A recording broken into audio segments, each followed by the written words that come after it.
Hey, everybody, Patrick Connor here, and welcome back to the Knuckles and Gloves podcast. It's history time again. I mean, not that that's a surprise, but I'm here with my dude, Brin-Jonathan Butler, who is, of course, author, filmmaker, and my pal. And man, we got some slightly more contemporary fights to talk about, but some fun ones nonetheless. Definitely, I think a modern trilogy classic, if you will. Maybe not saying a lot about the quality of modern boxing, but nonetheless considered a modern classic trilogy. Yeah, I think you hit the nail on the head that it's about conflating the quality of the rivalry and the chemistry that these two guys had, which was undeniable. I mean, extraordinary moments in these three fights that do rival anything in history. It doesn't necessarily speak to the stature of where they belong in heavyweight history, that this rivalry between the two of them was fun to watch, but it's not the most important rivalry ever. It's not, Tyson Fury is not the greatest heavyweight ever. But you do get echoes of great trilogies of the past. And there are a lot of moments that I have written down watching these 30 rounds that these two guys had that are extraordinary 30 rounds in heavyweight history. No question in terms of action generated and the way it goes back and forth, the knockdowns, the drama. But it's kind of like saying, Mickey Ward, Arturo Gatti, the excitement it generated, incredible, in the history of boxing. In terms of overall importance of where the guy stood, much less so, which is okay, but don't conflate the two. Exactly. But I think that there is a real case to be made of what Fury does in this does remind me a lot of moments that you see in these great trilogies with Ali and Frazier, Ali and Foreman. Like there are echoes of it, the way he is able to perform against adversity. And we also have to remember, as we look back at Deontay Wilder, don't forget the role that he inhabited in boxing going into this fight with the highest knockout percentage ever. Granted, not against elite, a great resume. Coming off of King Kong, Luis Ortiz did not look epically great. And certainly even the rematch also didn't look great in moments. But the way people were talking about him, we have to remember that he wasn't just the favorite in the first fight. He was the favorite in the second fight. So we need to just keep in mind the perception of what these two guys were, and also remember the context that Tyson Fury is coming in with these fights, where there's no one have been able to come back from being 400 pounds, seriously mentally ill, likely suicidal. I think he talked about suicidal ideation. There's drug problems. There's a total lack of focus, mental meltdown. And suddenly he gets back in shape. Nobody believed he could do it. I mean, I think everybody wrote him off.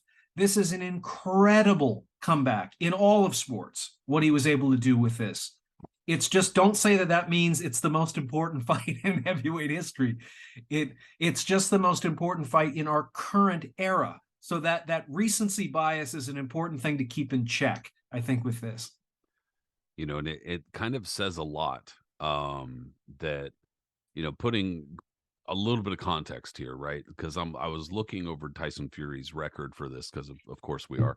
And like you said, just adding context to where both of these fighters were and how they were perceived by the public, et cetera, going into the first fight, which, by the way, was almost 5 years ago. Ugh, time's going by really fucking fast. Jesus Christ. Anyway, basically we're looking at a situation where Tyson Fury, as it stands right now, has been the heavyweight champion for almost 8 years. 8. Like, eek. Joe Louis was heavyweight champion for 12 years. Yeah. Well, including a portion of it where he had to take off and go fucking, well, not exactly fight, but nonetheless serve in World War II. Tyson Fury took off a portion of it to go serve himself a plate of fucking charcuterie. So well, and I think also we need to remember that Tyson Fury going into this was not looking like what we now, like many people now in this recency bias. Oh my God, he's the greatest heavyweight ever. Who could contend with Tyson Fury? He did not look great against Klitschko, against a really bad looking Klitschko. He did the job to win that fight. I'm not contesting that at all. But you didn't look at that and say, that is clearly the greatest heavyweight ever. You just went, And it was unexpected. It and it wasn't was it unexpected. wasn't like people saw that performance and went, "Yep, I knew it the whole time." Most Yeah. people were like, "Holy shit, I didn't think Tyson Fury had that in him." So it's No, like, yeah, it wasn't like he was this all along, dude. He was getting dropped by USS Cunningham, a that's couple of years exactly ago. right. That's exactly right. He was dropped unexpectedly. So there's kind of questions about his chin, questions about his qualities of opponents, questions about his focus. His body made you think this guy does not look in great shape. He kind of looks like the older guys in the 70s and 60s that never look amazing. Unlike now, where the expectation is that everybody looks like Ken Norton, which I'm sure has absolutely nothing to do with performance enhancing drugs. I just want to stress nothing to do with performance enhancing drugs, suddenly making that the baseline in all sports. Uh, but no, like Fury, I That think, reminds me, Victor Conti's got a Netflix special coming out soon, so catch that. which has nothing to do with people potentially using performance enhancing drugs in Ever? No, of course not. ever, ever. But no, I just Fury is one that is fundamentally a profound curveball in his sport.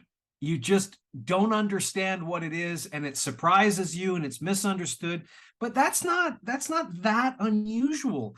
Ali was an underdog in most of his big fights, which people forget when they look back on it.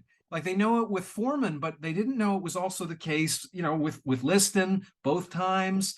Um, I'm trying to think, like Joe Louis, like you mentioned earlier. Joe Louis coming back to fight Rocky Marciano was a fairly heavy favorite in that fight. Go watch that fight and look at what the boxing experts were looking at to come up with that.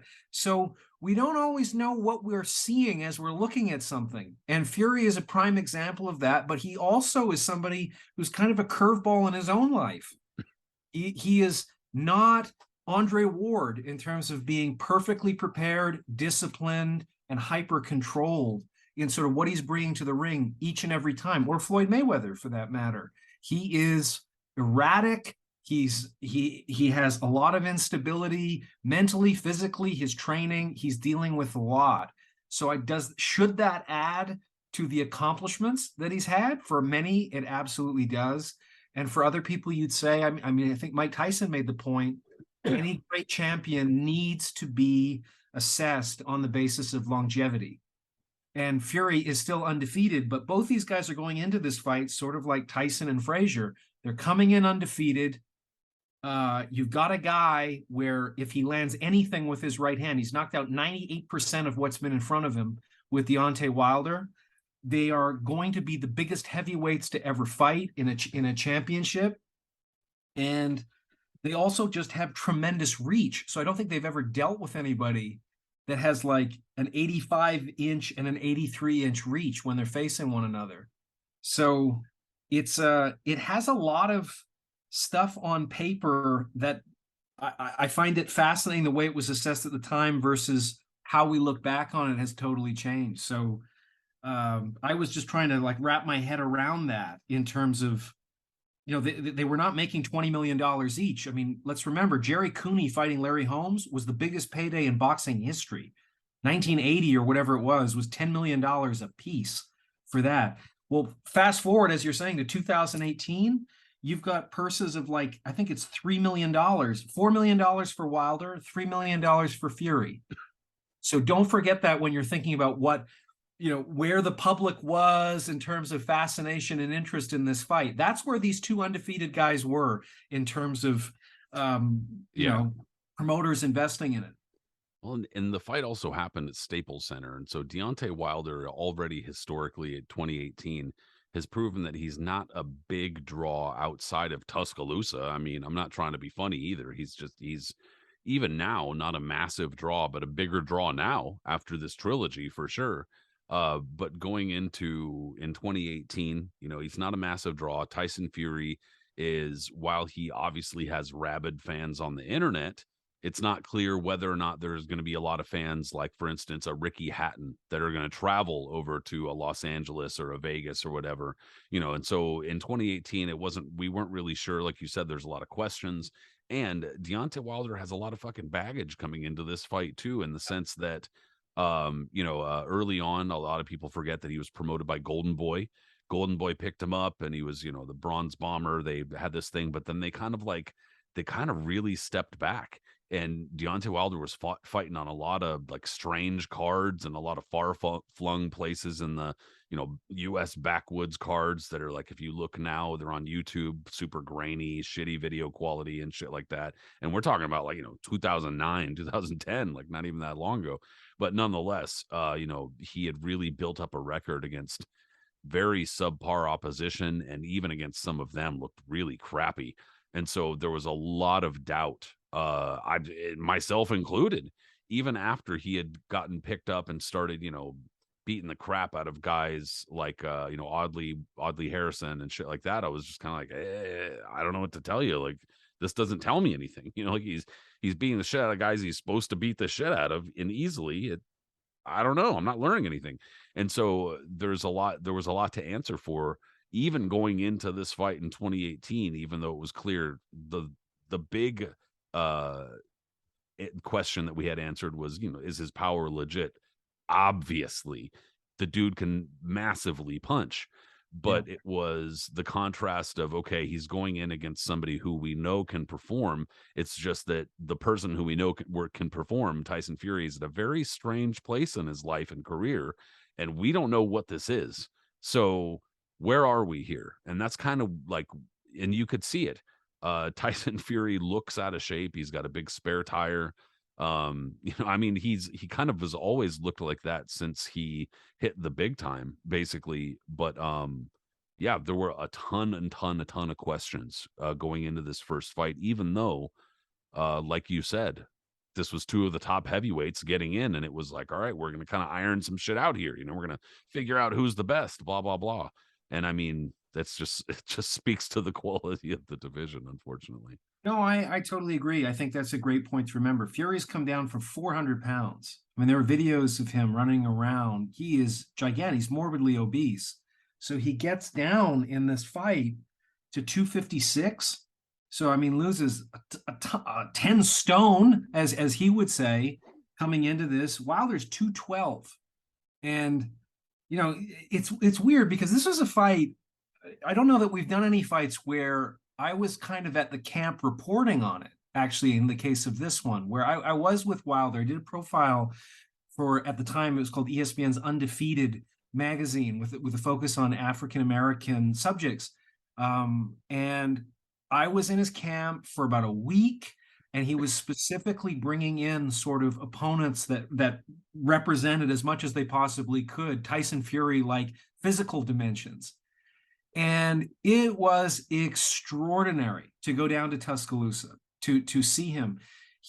I have never seen a professional fighter, let alone a world champion, at his level of just how basic he is when you're seeing his skills and fundamentals. I mean, he began boxing at 19. A lot of people know this.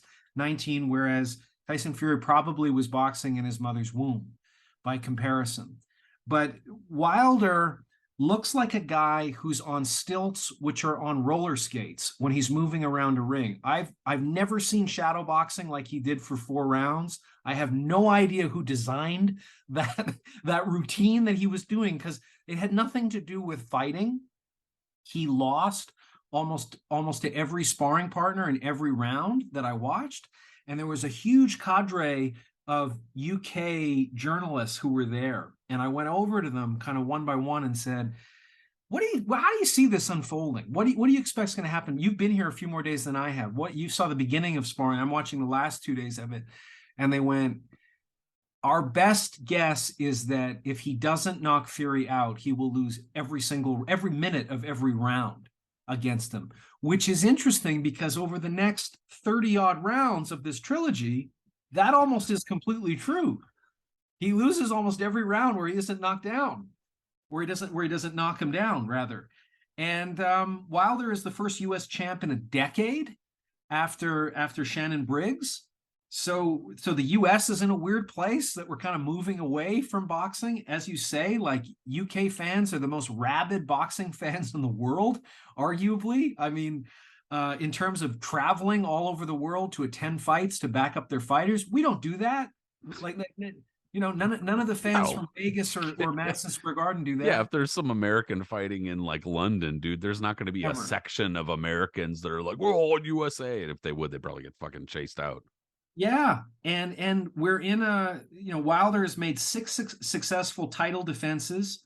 Joshua has the title at this point over Klitschko in an epic heavyweight championship fight. One of the most memorable heavyweight championship fights that you think Joshua clearly is the class of the heavyweight division and could be an all-time great. And now he's probably viewed beneath these two guys, which is sort of fascinating. And I think we're probably going to have Wilder Joshua down the road, possibly Wilder I hope and so. Ruiz before we get that, which also, the man obviously who dethroned Joshua, which was one of the weirdest fights I've ever attended at MSG. But Wilder and Joshua were unable to make a title fight at this time, which is why we get this. So there was a sense like, this is okay. This is pretty good, but we want to see this other one. So that was why this was a fight that only did 325,000 pay-per-views, despite two undefeated guys and one of the all-time great knockout punchers and Tyson Fury, one of the all-time great characters. But there wasn't that much money that these guys were generating. Just as you said, Wilder has never been able to sell tickets particularly well anywhere. And Fury definitely can in the UK, but at this point, not necessarily an American draw, which I think is borne out by where the public was, where critics were in terms of making him the underdog in this fight. And it's just it's a weird opening. It's weird to go back to this at the Staples Center because like Wilder's trying to shape this public perception, the whole bomb squad thing. He comes out in this weird eyes wide shut, campy BDSM kind of glittery gold crown and mask.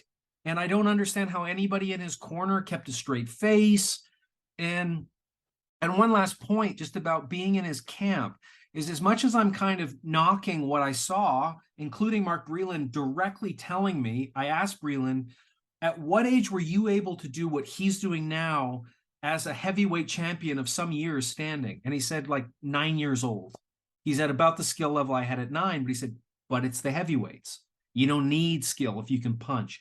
And in terms of his ability to punch, I will say he is the worst boxer I've ever seen to ever be called a champion at anything, but he has the most deadly weapon I've ever seen with his right hand. And you saw it in sparring. He was not trying to kill guys with it, but it is so inexplicably amazing to see how he closes distance and throws that thing, given he has no balance, no coordination whatsoever, no rhythm or timing at all. He is on stilts on roller skates as he moves around. There's no combination he throws where he doesn't give away his balance. And yet, that right hand is so extraordinary, which is what makes this so interesting, because Fury is such an extraordinary boxer with 85-inch reach, with tremendous skill, tremendous balance, his mental ability to stay focused, to not get rattled in the ring, his ring IQ, all of this is off the charts, but he's contending with the greatest weapon that boxing has ever had in a detonation kind of way. This is what I think allows people to move into this hyperbole about this fight and go, oh my God, it's the most important thing ever. It's just a really exciting recipe, I think, more like Lyle Foreman. And like, that's not to denigrate it. That was extraordinary to go back and watch, but if these guys were in the 1990s contending against Abiyabuchi, Lennox Lewis, Evander Holyfield, Riddick Bowe, Tommy Morrison, David Tua, I don't know that either of these guys beats them 60% of the time. I think they'd have real trouble. So it's a great rivalry, but in terms of the trilogy's importance because of their respective stature, I think that's been way overblown personally. Yeah, and when we talk about what they look like and how hard they hit or their size or whatever, I don't think that should be downplayed. But I think that kind of falls into it's part of the recency bias, I think, but it's also that, in my opinion, trap where, and we'll get to the fight in just a sec, I swear, but that part of that trap where a lot of people say things like, oh, well, athletes are better now, they're bigger now, they're stronger now. I mean, yeah, to some degree, sure, they are. But at the same time, it's already been proven. And I'm not talking about, like anecdotally. We've fucking seen it time and again that size can be totally obliterated not even just at heavyweight. Like a little guy can beat a big guy, or a little fighter can beat a big fighter. It has nothing to do with any of that. So I don't really give a shit about the quality of athletes or the nutrition, all that type of stuff. Yeah, no question, you put either of these fighters in a different era, in a much better era, they're probably getting their asses kicked, man. They can't be coming into Tyson Fury can't be coming to the ring at like 250, 260, whatever. No, that ain't gonna work. It's not gonna work for 15 rounds, for especially. So, getting to the fight itself, one thing that we have said a number of different times on these shows and recapping contemporary fights is good fights, or good moments in fights, they're fun. But when you put it and slap it on a heavyweight boxing, it just tends to dial it up a notch. It just tends to be a little bit different. And that was the case with, I think, at least two of these three fights. And the first fight, it definitely had a lot of tension to it. There was definitely kind of that feeling as you're watching round one, for instance, of the first fight, like, what's going to happen? There's a lot of kind of potential energy and stuff like that. And I will say, in all of these fights, um, less so the second than the first and third, but the first and third particularly, Wilder actually starts out and you're kind of thinking like, okay, okay. He's jabbing. He's moving all right. Like he seems like he's kind of setting his feet. He's jabbing real nice, getting a nice body jab. And I'm kind of thinking, look, all right. And I don't remember him kind of like starting out looking this good. But he did kind of start out looking good in that first fight, in my opinion. Well, and he's got all the confidence going into this. He's won 40 fights and he's knocked 39 of those guys out. He's 6'7". He's got an 83-inch reach. He has one of the great weapons ever in the whole sport. And I think he's believing the hype. And I think a lot of that's built on delusion, but he doesn't care. And he's got that confidence going in. If I hit you, you fall, kind of thing. So he goes into this confident. I think the other element of it, which is exactly what you're saying, is you've got big noise from this crowd. LA immediately seeing these guys together, they sense the bad blood, they sense an epic rivalry, and it's an absolute world-class rivalry, but you feel this energy kind of raise out from these guys that if this fight can match their dislike and the tension that they both have, this could be something special. Almost never it is. But suddenly you start getting this feeling like you catch on to the delusion that maybe it will be. And they're so big, they're so tall, 6'7" and 6'9". And you're also seeing a little bit that Wilder, how often is Wilder looking up at a guy? How often is Wilder being caught by punches at distance? And also somebody who can fight on the inside with him, who's stronger, bigger. And yet Fury is also contending with a lot of the stigma of Wilder's ability, how dangerous he is. So he's not fighting in a way you're going to see in the second and third fight. He's not willing to be a boss in this fight. You hear in his corner, round after round, don't get greedy. Don't get greedy. Be conservative, stick to a game plan, do the things we're teaching you in terms of utilizing your jab. But key thing is focus on your defense to get away from these punches. And you're going to see that Fury's head movement is faster than the hand speed of Wilder. And I don't know how much credit Fury gets, but that's something for a guy his size. I don't think there's any equal to Fury that I've ever seen in my life. Is he does not move like anybody remotely his size in terms of head movement, defense, and then you've got his poise and composure. Like Ali, and I don't make that a light comparison, he is facing down immense danger. And while he's facing it, he gets looser and more relaxed and more composed. That is extraordinarily rare. And you're going to see as the fights go on, this fight and the other ones, that Wilder is dealing with the mental stress of somebody who is thrilled to be in front of him.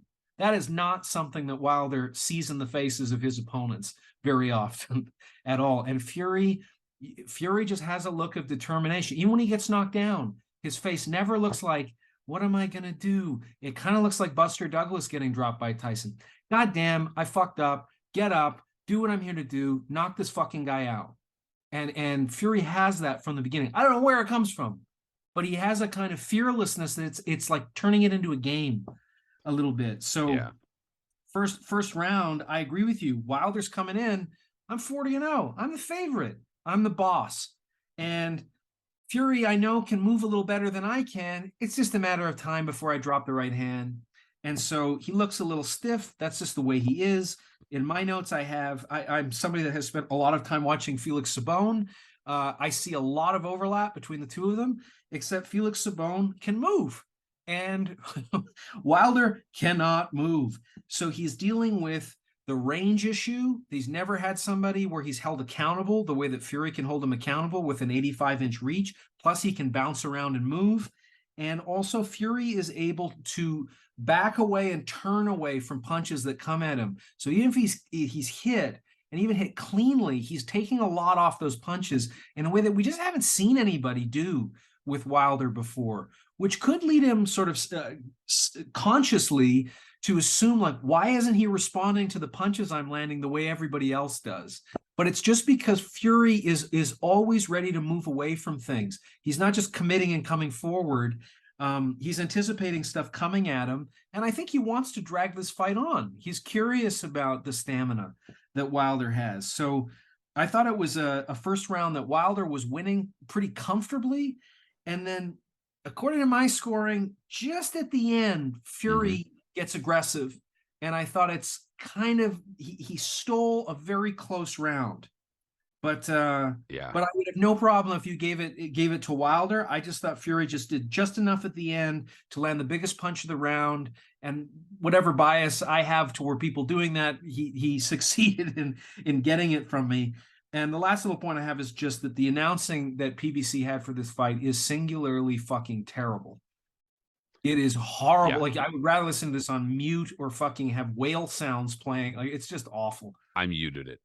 Yeah, I honestly did, and so I could see the crowd reacting in the background, so I couldn't hear them because I honestly, like, it was so bad that I I I'm not even gonna name names. I don't even want to give the dude any fucking attention. But it was so bad that I even told you before we started recording, there were moments where I was like, I want to hear what's going on. And there was like just stupid ass shouting, just like, like, for no reason at times too. Like there wasn't like massive action, like they weren't exchanging. They were just like colliding. And it was like, oh my God. It was terrible. It was really bad. So I had Terrible. to mute it. Good for you. But yeah, I totally agree. Tyson Fury, right toward the end of the round, landed a right hand that almost looked toward the back of Deontay Wilder's head. The problem was Deontay Wilder's kind of, slipping and sliding and doing that type of shit. And so when punches land on the back of your head when you're moving that way, that's just kind of your fault. You can't take away a fighter's target and then say, well, he's punching me on the back of my. No, dude, you can't do that.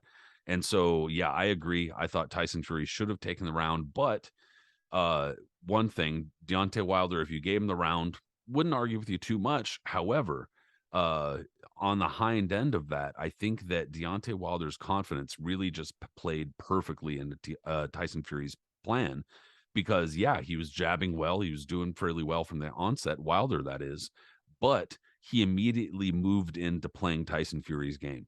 He Yep. didn't go in and try to, like, he wasn't like stalking him. He wasn't like really trying to set up a shot. Maybe he was in his mind, but really what he was doing was just kind of walking into Tyson Fury's wheelhouse, playing his game. And he might not have realized that as he was doing it. And again, the window, it doesn't need to be open for a very long time. Deontay Wilder just needs to get through it. But even so, one of the big issues stylistically or tactically is that Deontay Wilder is looking so hard for his right hand that he does something that, a lot of trainers call cocking their right hand. And so like it almost looks like you're doing a bow and arrow, like you're jabbing and you're going like this because you're going to throw your right hand. And you can see that. That's visible. And so if you're sitting there going like this the entire time, and I remember Bernard Hopkins talking about that with Jermaine Taylor and shit. I mean, he still lost, but nonetheless, point being, you see that with Deontay Wilder, it becomes so obvious he's trying to land his right hand that it's like, it's scary as shit when he throws it. But that said, yeah, agreed. Tyson Fury, and then he's going into round two. you know, again, I think that this is the problem is Wilder's already played into Tyson Fury's hand. The pace is slow. They're jabbing at each other. They're just kind of angling around. It's Tyson Fury's round, and it kind of becomes a bit of a trend where there's not much Wilder's doing in terms of damage in the meanwhile. And he's not landing jabs. Like he is landing jabs, but they're not doing damage. Like they're not damaging jabs. They're kind of probing jabs. And again, playing Tyson Fury's game. And yeah, it's just playing right into his hand. And there's no urgency as rounds go by, is the problem. That's a good point. And I mean, one thing at the end of the first round is you have Wilder complaining to the referee about the hit to the back of the head. Mm-hmm. And psychically, in terms of the psychology of the fight, I think Fury noticed that and went with all of the bluster that Wilder's been offering into the lead up of this fight. He's looking for help. He's looking to complain. There's a he's looking for advantages already, you know, and he's worried about that he can't do it himself. And you hear this. That's not just my sort of take on some of the psychology dynamics in the ring. Like that's something that Andre Ward talks about a lot, and I think he's dead on. Is when guys are looking to the referee to kind of step in on their behalf. You see it all over the place with Mike Tyson. Early on, when he's confident, he doesn't pay any attention to the referee ever. He's fouling indiscriminately. Toward the end of his career, why aren't you protecting me? Didn't you see what he did? And there's an element of that is not expected from Wilder. A guy with that right hand, that's your equalizer. But you can see him thinking, I don't know if it's enough. I don't know what. Hey, don't let him do that to me, please. Protect me, sort of thing. So I think Fury sees that and he's in his head. And Fury is a master at mind games. You're going to see that when Fury mentions before one fight and says, I'm going to come in, I'm heavier, I'm better, I chose to be this way, I'm going to be the boss. And everybody goes, you're out of shape and you're lazy. That's why he's the underdog in the second fight. And then he does the exact script he's told you, but we assume it's all mind games. The mind game is he's just telling you the truth. He's just giving you, here's exactly my game plan of what I'm going to do. And then watch me go out and do it and succeed at it. So I think Fury deserves a lot of credit for his mind games. And I think in the second round, the other thing he deserves credit for is his boxing fundamentals. His jab is exceptional. And he also has this incredible 85-inch reach to just have this whip of a jab that he's just flinging out there. And with the kind of horrendous footwork that Wilder has, he's not going to get away from that. He doesn't know where to go. He's not a lateral mover. He's not trying to create angles. He wants to land the right hand. That's it. There's no plan B, and normally there doesn't have to be a plan B. He's floored everybody except one guy going into this. So he is perpetually off balance, and he's off balance every time he throws a punch, and he's off balance every time he takes a step back. And those are the only two modes he's going to have in the entire trilogy. He's never circling. He's never trying to create anything. It's, as you say, cock the right hand, throw it through the target, and if I make contact, half the time the guy's going to fall, even if it's like a grazing blow. So he's not able to land it yet, but you just see him off balance a lot. He is able to land a shot at the end of the round, which shows the danger. I think Fury recognizes this punching power is for real. It's not about that none of his opponents had a chin. It's that he does have this kind of incredible otherworldly power. But still, Fury's up 2-0. And getting into the third, Wilder's movement does improve. His jab, one note I had is just that his jab is so uneducated. I don't know why he's throwing it. He throws it in places where it's of no strategic advantage. It's not to disrupt his opponent. It's not to land a hurtful shot. It's not to break up his flow. I don't know why it's just, maybe I'll throw this out there and see what happens kind of thing. It's really bizarre because when he does throw it really well, it's like, Jesus, how does he not have a trainer that's just giving him this as a weapon? Because he'd be impossible to stop if he had a great jab with that right hand. He almost never sets up the right hand with his jab either. So it's the most uneducated jab I've ever seen with a heavyweight champion. And he's got this reach. He's got everything to make it a great weapon. I don't know what his trainers were doing. I didn't know what his trainers were doing when I was there in Tuscaloosa. Like, yeah, great champ. Like 4 rounds of shadow boxing where he accomplished nothing. They're like, incredible. You looked amazing. I've seen 5-year-olds shadow box with more purpose. So the third round just doesn't really change. Where the note I have is just why is he throwing that jab? When is he throwing that jab? And where is he throwing that jab? And to set up what? I have no idea how to answer those questions if I'm in his corner. And Wilder just is loading up more with one of the most telegraphed right hands I've ever seen. And the strategy doesn't make any sense if there is any strategy. And his chin, when he's taking any kind of shots that Fury is landing, again, Fury is not pouring on at this point. Fury is unwilling to be a boss, but Fury is definitely demonstrating that he's kind of a puncher too. And I don't think anybody saw that he was that. And it's not just because Wilder has a shitty chin. I don't think Wilder has a world-class chin. His But balance is so bad. his balance is so It's bad, and Fury has enough power. The physics of Fury at it's like 250. Hamed. Yeah. It's like when Yeah. he gets caught, and it's like he gets caught off balance or squared up. And so when Fury gets caught, or I'm sorry, when Wilder gets caught, it's like he like freezes for a sec. Yeah. And it makes it look worse than it actually is, or it makes him absorb more of it than he would if he would just take some, mustard off or slide, whatever. But that's not the kind of fighter he is, obviously. No balance. No, like just zero. And it's kind of crazy. What's the most transferable skill to being a good boxer? Being a good dancer. That's why the Cubans are the best. They're the best dancers in the world. They've invented the most forms of dancing in the world. Their babies can dance. And I don't know what it is about Wilder, but he has no rhythm. He has no balance. Apparently was a very good basketball player and I think he was a wide receiver in Tuscaloosa in high school, but none of that translated whatsoever And to I mean, he's balance. obviously athletic, Obviously but athletic, just no balance. but you, as we already know and have seen, especially in the heavyweight division, the correlation between athleticism and boxing skill is not nearly as strong as you might think. Well, just if you want to check out what we're saying, if you think it's about bias, stop watching their punches and start watching below the waist how their feet are moving, and tell me that that looks like a professional athlete's feet.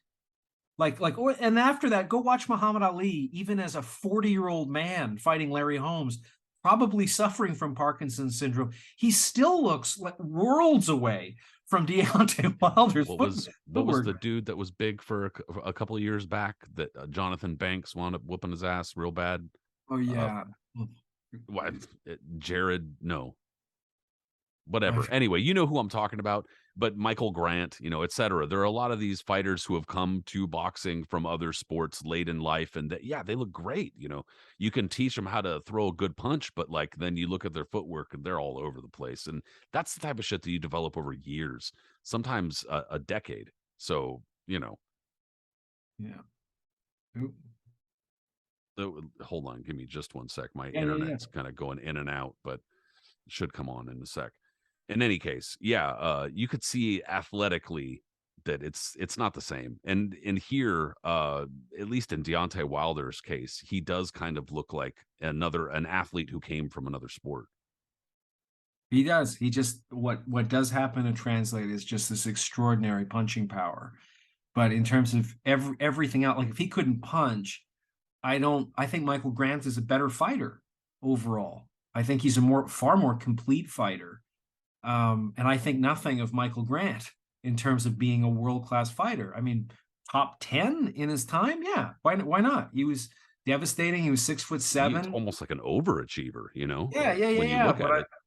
But I mean, it's like, George Luis Gonzalez, who was supposed to be a phenom from Cuba and was just utterly demolished by Riddick Bowe. I just think Deontay Wilder against Riddick Bowe, I think Riddick Bowe wins 9 out of 10 of those fights.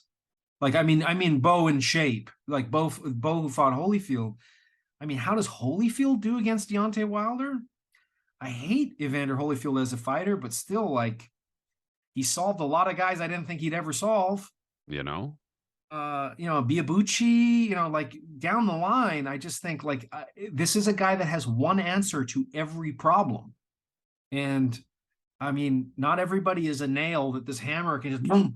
If you're, you have enough ability to circle a guy like that, like you know the script. So, third round, I have it 3-0 Fury. I don't have a problem if you have it 2 rounds to 1 for Fury, but at this point you're just thinking if he can't land that right hand, it's like those UK journalists told me, ooh, this could be just a rout. Same. Yeah.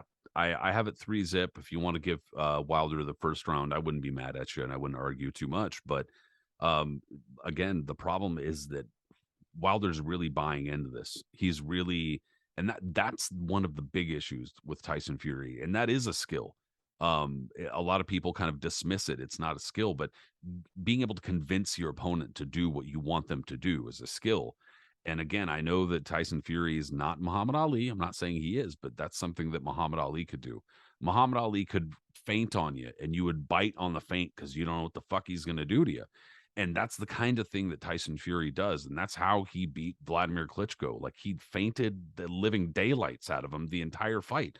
He got him biting the feints 2 rounds in and just thought, this is it. This is how I do it. I don't even need to really open up, just feint his ass. And he Yep. did. That's all he did. And so similarly, he's got Deontay Wilder biting on feints.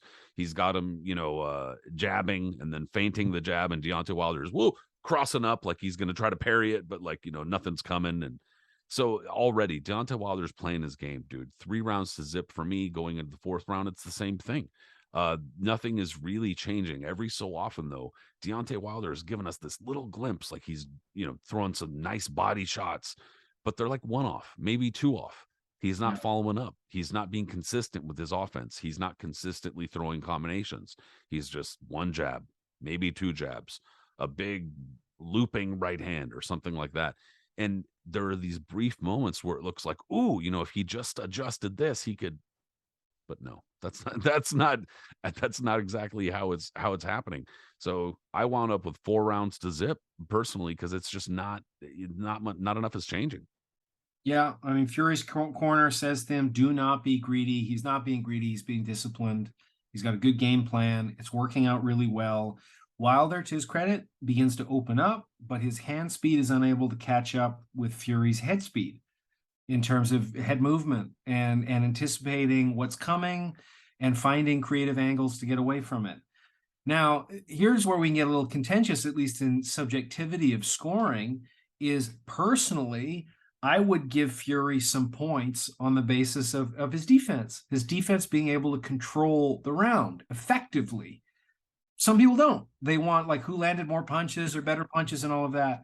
So I think I was a little generous for Wilder in the 4th round by scoring this round even, if we're allowed to score it even, because I just thought definitely Wilder was doing more offensively. I just thought it was completely counteracted by Fury. So I'm going to go even for that one. And in the 5th round, I just have that Fury is teaching Wilder to distrust his weapons. Is you're seeing, as just as you were saying about Ali, like a Both of their bullfighter. activity dipped in round Yep. 5 for sure. Yep. And he is forcing him with chess. Chess very quickly becomes one person playing for both players. And you're seeing Fury doing that mentally, his boxing IQ, his ring generalship, and just all the mind games that have come into this. You can see you look at their two faces. Wilder is using up a lot of his own energy with stress. Totally reasonable, totally understandable. Courage takes energy. You're fighting with that adrenaline that's just sapping you. Fury, probably because he's got a few screws loose, is enjoying being there. And he's also disciplined as well, but he's not losing any energy other than what he's putting out. None of it's being taken away from his opponent. We don't see that very often at the highest level. That's Ali level. Tyson couldn't do that. Tyson was losing energy. He's hitting guys because I want to go home. I don't want to do this anymore. This is unnatural. But Fury is this kind of unnatural specimen in terms of whatever chemistry it has. It's like the guys who do the solo climbs and stuff like that. When they test them, they are not like normal people in how they deal with stress. And so they seek it out in this crazy kind of way. So this is something that Fury has that's almost on like an occult level in terms of his ability to just impose his will on the guy across from him. Part of it's competitiveness, and part of it is this feeling that like I have a date with destiny here. I'm establishing my legacy. You can feel that a little bit when you're watching this. And even though we're saying, in many ways we're denigrating the legacy of Wilder, we're not saying anything about that right hand. That right hand could have taken out anybody in heavyweight history at any moment. No question. You get hit cleanly with that. All of those guys are dropping who are in the Boxing Hall of Fame and that kind of thing. But the mental toughness of Fury here, his body language is saying, I'm here to win. And increasingly you're seeing Wilder saying, I have the courage to try to survive this, but I don't know if I can win this. I might get lucky with a punch, but I don't have more willpower than the guy in front of me, and it's tiring and it's stressful. And I'm having to hide my stress from the public seeing it. And Fury is revealing his character in terms of dominance. So it's close in this round because I think Wilder's doing his best to come on, but it's a little desperate. And so I now have Fury up 4-0 with one even. And going into the sixth round, between rounds, I finally, was able to unmute it because I'm like, all right, they're zooming in. So maybe they're not yelling over it this time. And thankfully they were not. And so you could actually hear a voice in Wilder's corner, which I guess is JD's, but I'm not sure because he was off camera.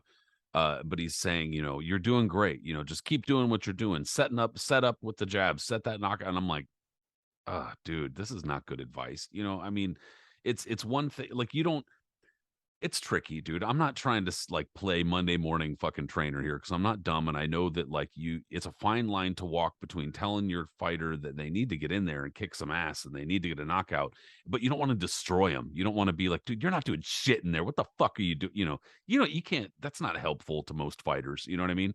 And so you can't be like, bro, what are you doing? You're just following this fucking guy around for 5 rounds. What are you doing? Yeah. Like, we're almost at the halfway point.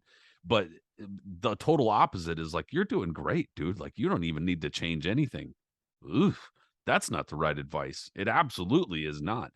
But funnily enough, in round 6, I actually thought that Wilder, he did not do super great for the first 2 minutes, but in the last minute or so, he got busy and was able to. He was like actually jabbing the shit out of Fury. Unfortunately, it wasn't setting anything up, but he was jabbing him. And I was like, wow, okay, he actually kind of made the round close in the last portion of it. I still gave it to Fury, but I at least thought about it. I was like, well, okay. I had the So, same thing. Same thing. The tempo's up, which is fun. It's getting most exciting round so far. Both are trying to score in a meaningful way and assert, but Fury's just outboxing him. And so it's a closer round for sure. But I gave it to Fury, and in round 7, Mark Breland is offering a lot of advice to Wilder, and there's no adjustment. And I don't think it's just that Wilder is disregarding it. I just think he's incapable of doing it. And so yeah. the 7th has the best exchanges of the fight mid-round. Fury lands 2 stiff right hands, and avoids a Wilder shot with some tremendous movement because Wilder starts opening up too. And here it's like you can hear the crowd getting into this. Ooh, this could be something special. But the problem that Wilder has is just how disciplined Fury is with his defense. He is just, and I think it's extremely rare that anybody that size gets away from the stuff that Wilder's throwing. He just happens to be fighting a guy that there's no precedent for somebody that size to be able to get away from punches the way he does it. He looks more like a middleweight doing it. And a lot of it is the upper body movement. It's not just footwork to create angles, which he does do as well. He turns and stuff like that. But he's in like a playful mode as he's doing the Matrix thing, kind of getting away from stuff. It's really remarkable, and it must wear on Wilder because this is not what you're supposed to do. If I throw it, you're supposed to take it, and he's not taking it. So Fury, just coming Yeah. on. Yeah, and also you could see that Wilder's left eye starts to look a little puffed up coming out of an exchange. They're, like you said, they're standing closer and kind of squaring up a little more. The problem is that is Wilder's best shot, and he's still missing it because Fury's slipping a lot of his offense in close, even in close in exchanges. So it's taken away Wilder's offense and likely his confidence in some level. So round 7, Fury, so that's for me at least 7 rounds to zip for Fury. Yeah. going into the eighth, same thing, except for a little bit of a change. Fury goes onto the front foot and starts looking a little bit more aggressive instead of kind of walking back and doing his footwork routine. He's looking a little bit more aggressive at the start of this round. Except for it doesn't last super long. He goes back to kind of just walking Wilder around the ring before too long. Bunch of jabs, Fury's picking off jabs, nice body jab from Wilder. It's a similar formula. When Wilder is opening up with some of these punches, it looks good. It looks like he's doing the right thing, but he can't quite connect. And Fury is having better luck connecting with his own right hands as time goes by because Wilder's less able. He actually, at some points in this fight, in all three of these fights, shows better defense than what you might expect. Because you'd think that if Fury's in there throwing, Wilder's going to eat everything, and he's not. He's actually, he's kind of getting the way out of the way of some of that stuff. It's just that he's getting out of the way of less and less as time goes by. You could see Wilder getting tired. Fury, for that matter, is also getting tired, a little bit more stationary too. But it's just that Wilder has fewer options as that happens, and Fury has more. That's pretty much what it's coming down to. And I think another thing, to Wilder's credit, to his character and to his willpower, is a lot of the ways that he's getting out of those combinations coming at him is he's firing back.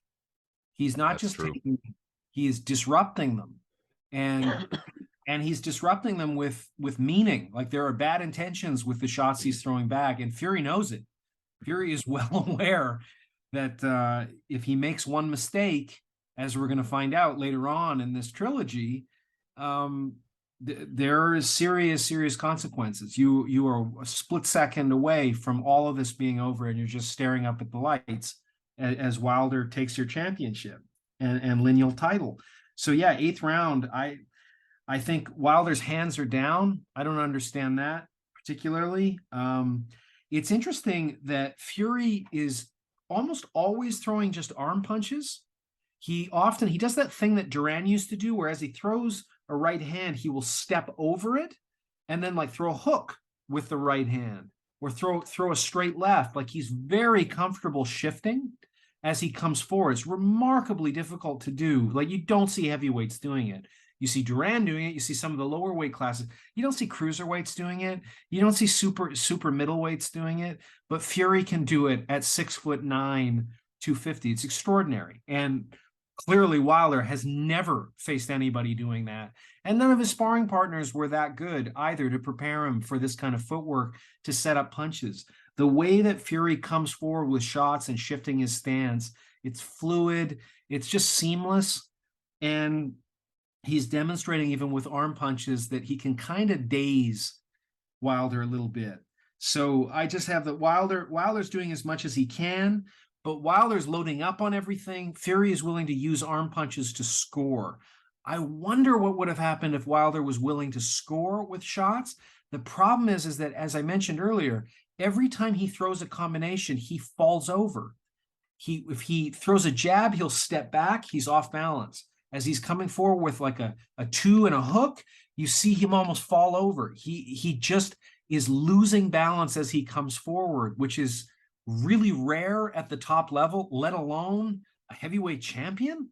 But in this case, he just doesn't have the tools to offset somebody who is so clever with their boxing fundamentals as Fury. So eighth round, I mean, I have it set 7 rounds for Fury and 1 even. And going into the ninth, these guys seem tentative, awkward. Wilder's reputation keeping Fury at bay in terms of that right hand. He's still very aware of it. He hasn't accepted what he's seen so far after 8 rounds, that he can dominate. He can be a boss. So he's still keeping that distance and boxing smartly and with discipline. Wilder gets Fury on the ropes and opens up and drops him. And Wilder comes in. That is right? Am I wrong about that? That's the notes I have. He dropped him in the 9th, right? Yes, he did. Yeah. Okay. Fury kind of like hung around in close just a little too long, and Wilder just goes boop and he catches him with the right, and then Fury kind of like tries to dip down, and right as he tries to dip down, Wilder caught him kind of behind That's the ear. Right. Yeah, that's right. Kind of like temple ear area, and he just goes down. Ear. Yeah, forgive me for just we've got a lot of notes here, so I just want to be absolutely accurate. So yeah, drops him. Wilder follows that up by coming in hot. And here's an interesting moment for Fury. I mean, this is the stuff we'll remember when he retires. How composed he is at that moment. You've got the most dangerous heavyweight in the world coming in to close the show, and you're dazed, and Fury doesn't look stressed at all. He looks up, I made a mistake, back to the game plan, be composed, and he is able to weather the storm as his head clears, and he even fires back and almost hurts Wilder.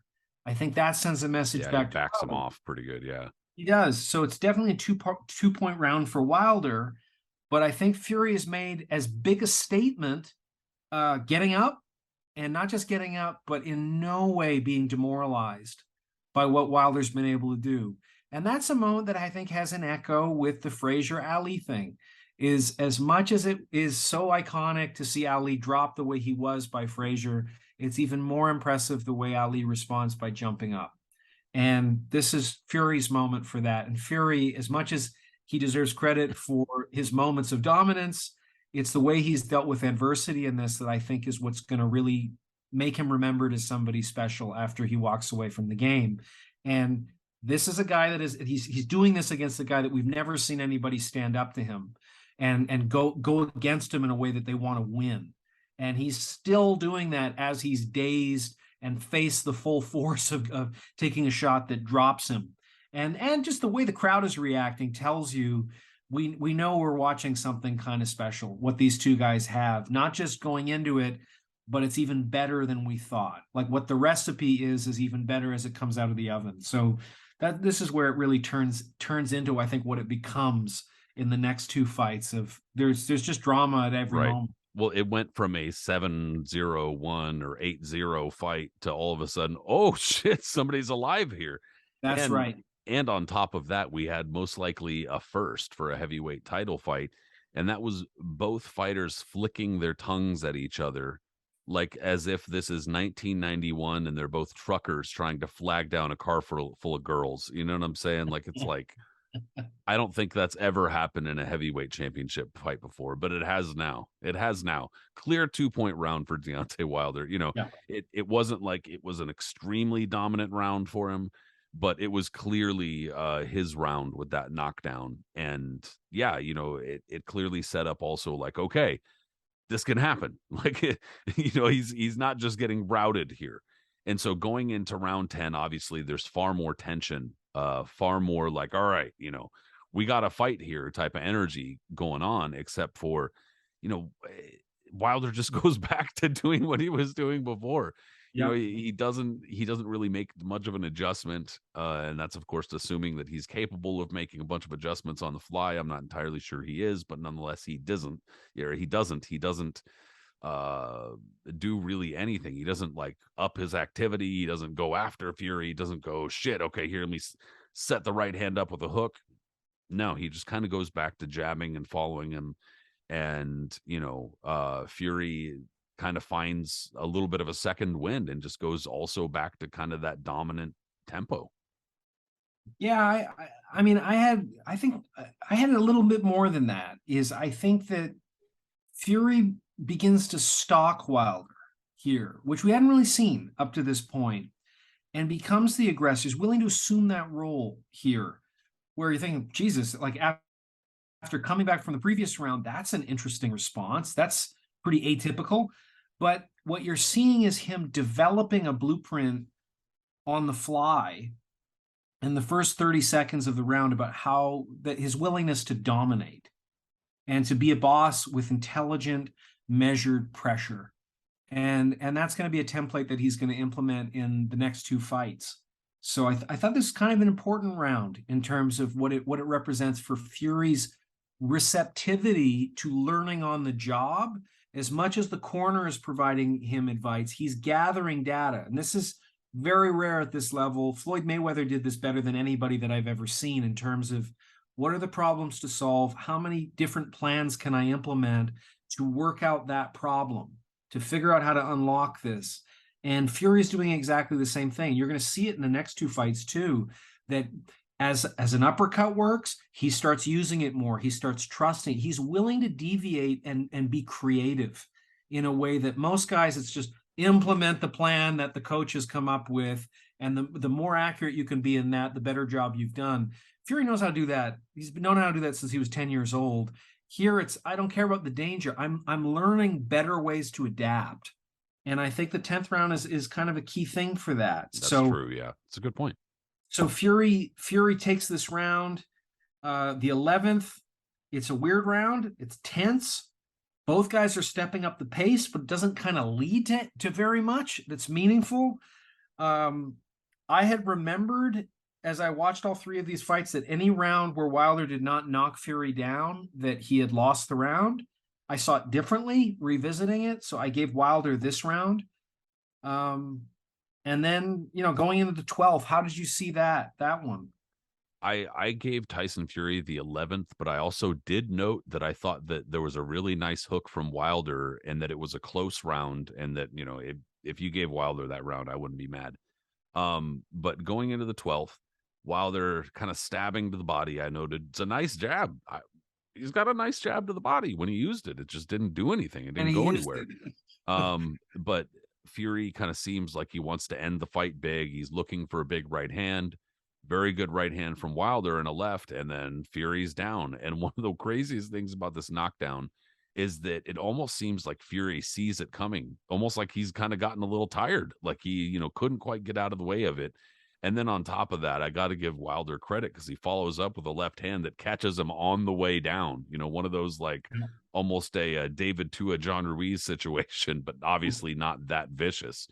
But nonetheless, it was big, dude. Because I remember watching this live and just being like, "Whoa, It's holy epic. shit!"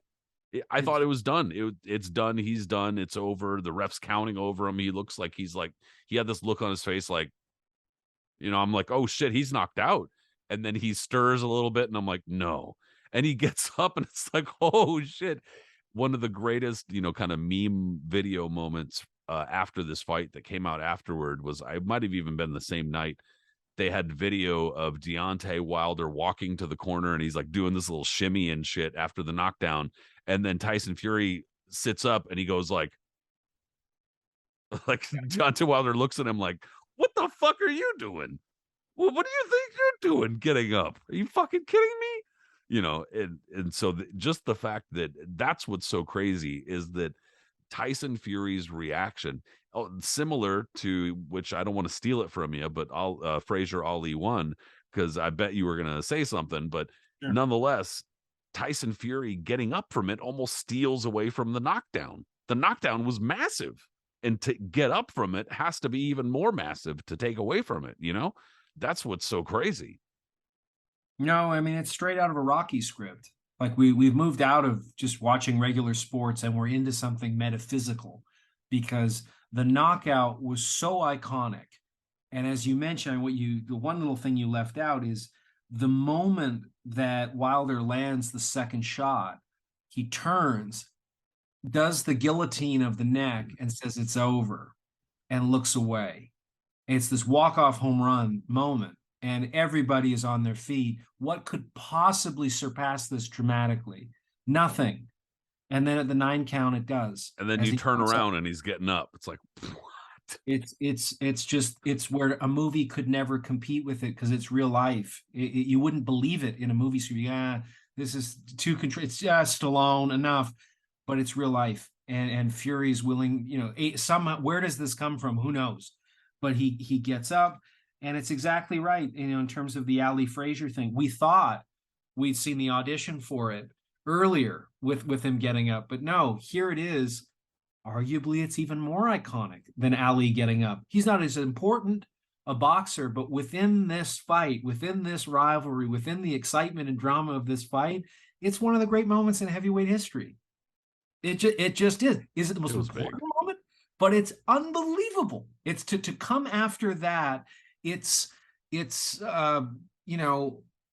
Lee Harvey Oswald getting murdered by Jack Ruby. How do you top JFK? How about you show the first fucking murder on television with Jack Ruby fucking shooting him in front of a bunch of cops? It's that kind of moment where you're in whiplash of the drama. So it's amazing. It's just amazing. And he gets up, and it's another 10-8 round for Wilder, but I mean, Jesus, this is a very easy fight to score. Even I think I'm being generous for Wilder here, but somehow it's a draw. And 27 journalists who scored this fight, 15, I don't know who these journalists are. This is just from one article I read. 15 scored it for Fury, 3 for Wilder, and 9 a draw. I don't know how you get a draw or a Wilder. I just don't know how you. I don't know what fight you were watching in this. No, I don't think that you can arrive at a draw watching the same fight that we watched. Look, it was there was a lot of excitement. You know what I mean? There was a couple moments. The exciting moments were very exciting. And like I said, going into the first fight, heavyweight boxing, those exciting moments are almost amplified. They're dialed up to 11, but it didn't seem like a difficult fight to score.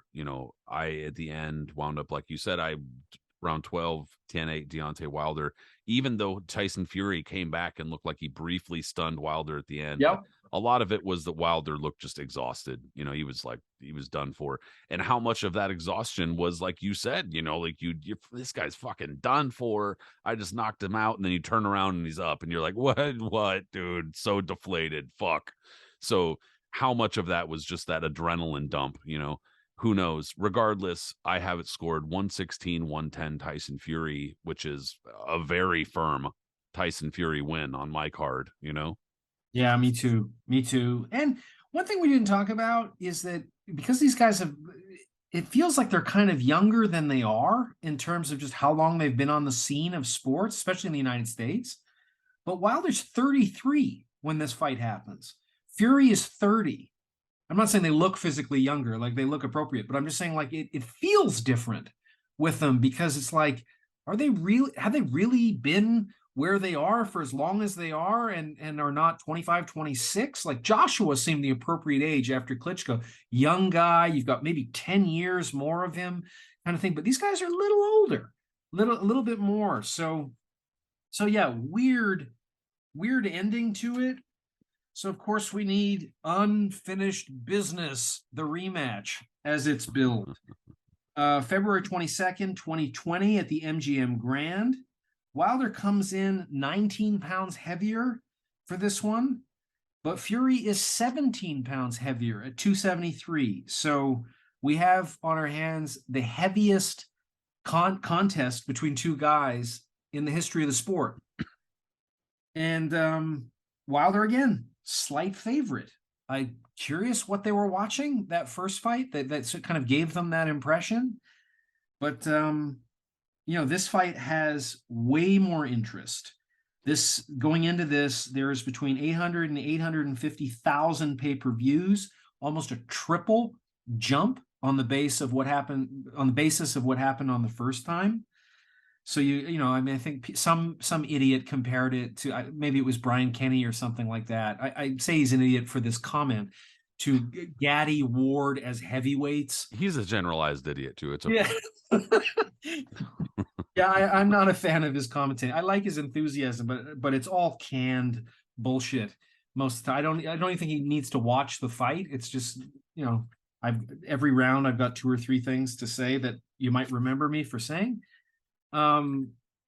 Fury's weight, I think, is the number one reason why people dismissed him. They assumed that he just was undisciplined, maybe overconfident on the basis of the first fight. All of those issues that, getting up to 400 pounds, substance abuse, alcohol. He generally is just a very erratic person. And he comes in and just says, look, I intended to be bigger. I made a mistake in the first fight being too light. I want to be stronger. I want to lean on him. I want to take away his energy. I'm going to come in like a boss and I'm going to knock him out. I think he predicted a knockout in the second round. And I think everybody looked at that and they're like, clearly he's lying. It's mind games. It's like Tyson after prison. I'm even better. I'm even more disciplined. It was the opposite. It was the opposite. He just knew intimidation was the only way he could really beat most guys at that point who were at the top level. So extremely selective in who Tyson was fighting. I'm talking about Mike Tyson here. But there was some kind of sense with Tyson Fury, his namesake, that it's all bullshit. But what does he proceed to do in this fight?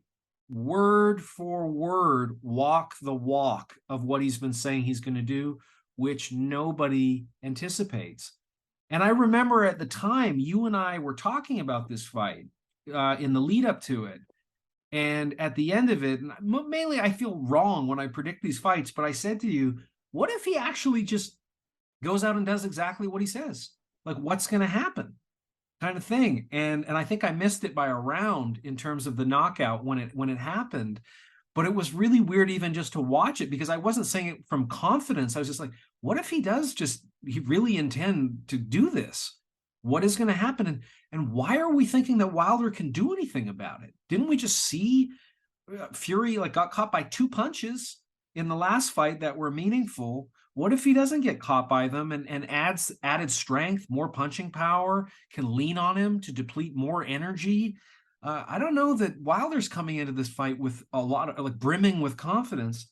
So, and then the weirdness of that Wilder comes into this fight wearing this bizarre BDSM Skeletor outfit that's 40 plus pounds, even though he used to train with Well, like a and he put 40, on 20 pounds. and he put on 20 pounds and Like, he used to train wearing 40 pounds. So the excuse is really weird because that's how he trained.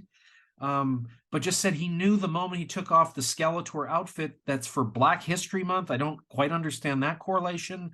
Why Black History Month is really demanding you dress like Skeletor to your boxing match. Okay. But takes it off and just said after the fact, I immediately just did not feel like myself.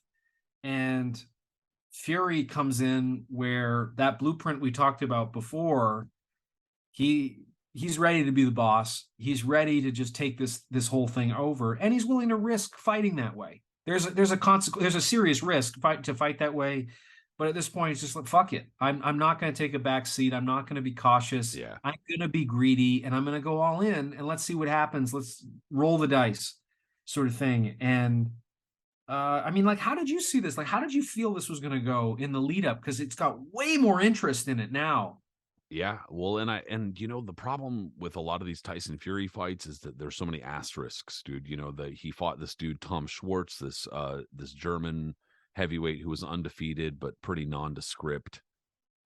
We didn't really learn much from that. But then he fought Otto Wallin, a Swedish dude who's a pretty good fighter actually, but not a lot of people knew a lot about him going into that fight. But then he kind of overperforms, perhaps. Tyson Fury doesn't look very good. In the meanwhile, Deontay Wilder, since the first fight, he's knocked out Dominic Breazeale in one round. We learned nothing. Dominic Breazeale, all respect to, isn't very good. Who gives a shit? But then, of course, he's losing most rounds to Luis Ortiz in their rematch before knocking him. I mean, and Yep. again, so it's like we don't really learn anything. There are all these, where do you go with this? You're kind of in the exact same spot going into the first fight as you are going into the second, except with the knowledge that Tyson Fury can outbox him. That he can, there are many different ways to defeat him, and that if Deontay Wilder catches him, sure, he can win, but the chance of that is pretty small, especially now that Tyson Fury's already been in there and is going to be wise to it. So, I didn't really know specifically what to expect going into the rematch, I guess, but I think that we expected Tyson Fury to win. Any idea that Wilder would be the favorite going into here based on if you're looking at the first fights, kind of ridiculous, but I didn't think it was going to happen the way that we saw it. Basically, uh personally, I thought Tyson Fury actually physically looked okay. Part of it was that one, he probably trained much longer and much more disciplined than going into the first fight. But the other part of it was that he had his trunk pulled up a little bit, so you couldn't see his spare tire as well. True. But True. but he did look a little bit more solid. However, so did Deontay Wilder. You could see that Deontay Wilder was more muscular. The problem is that with a free flowing puncher, as we know in boxing, that's a hindrance. That's not helpful. When you're a free flowing puncher, somebody who needs speed and accuracy, you need sleekness. You need a different kind of dimension to you, as Anthony Joshua has found out the hard way numerous times.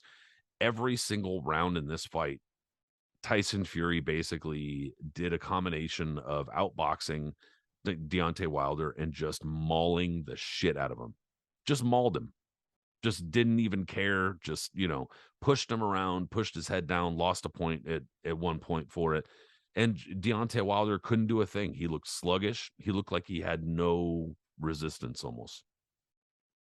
Yeah, I mean, I have Fury coming out, leading the dance, establishing a very strong jab. It's sharp, it's nasty, it can break a An nose. aggressive jab. Yeah. Very aggressive, like making a statement with it. I can hurt you even with my jab. And Wilder lands a big right after a minute, but it doesn't do anything. Fury's showing, I don't care. It's not going to deter me. You're not going to dictate here. It's my fight. And Wilder's balance remains absolutely terrible. There's been very little improvement in that area.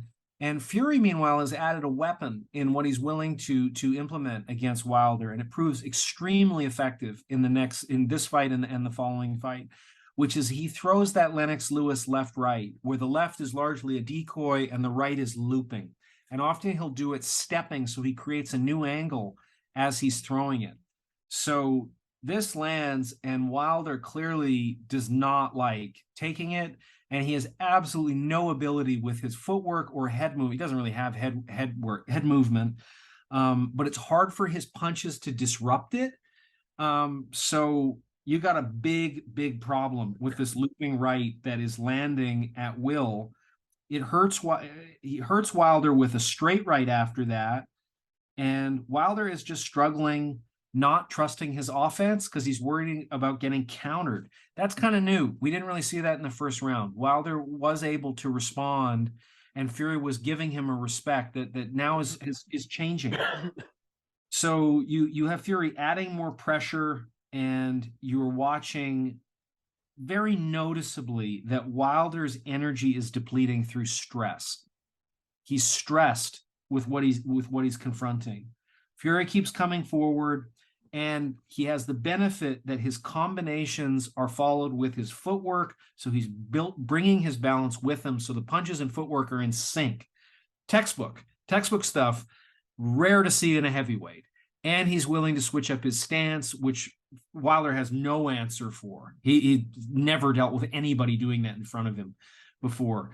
So the step-in jab that he also adds, which is kind of a new weapon, didn't really do it in the first fight, is devastating. I think he hurts him at the end of the round with a step-in jab.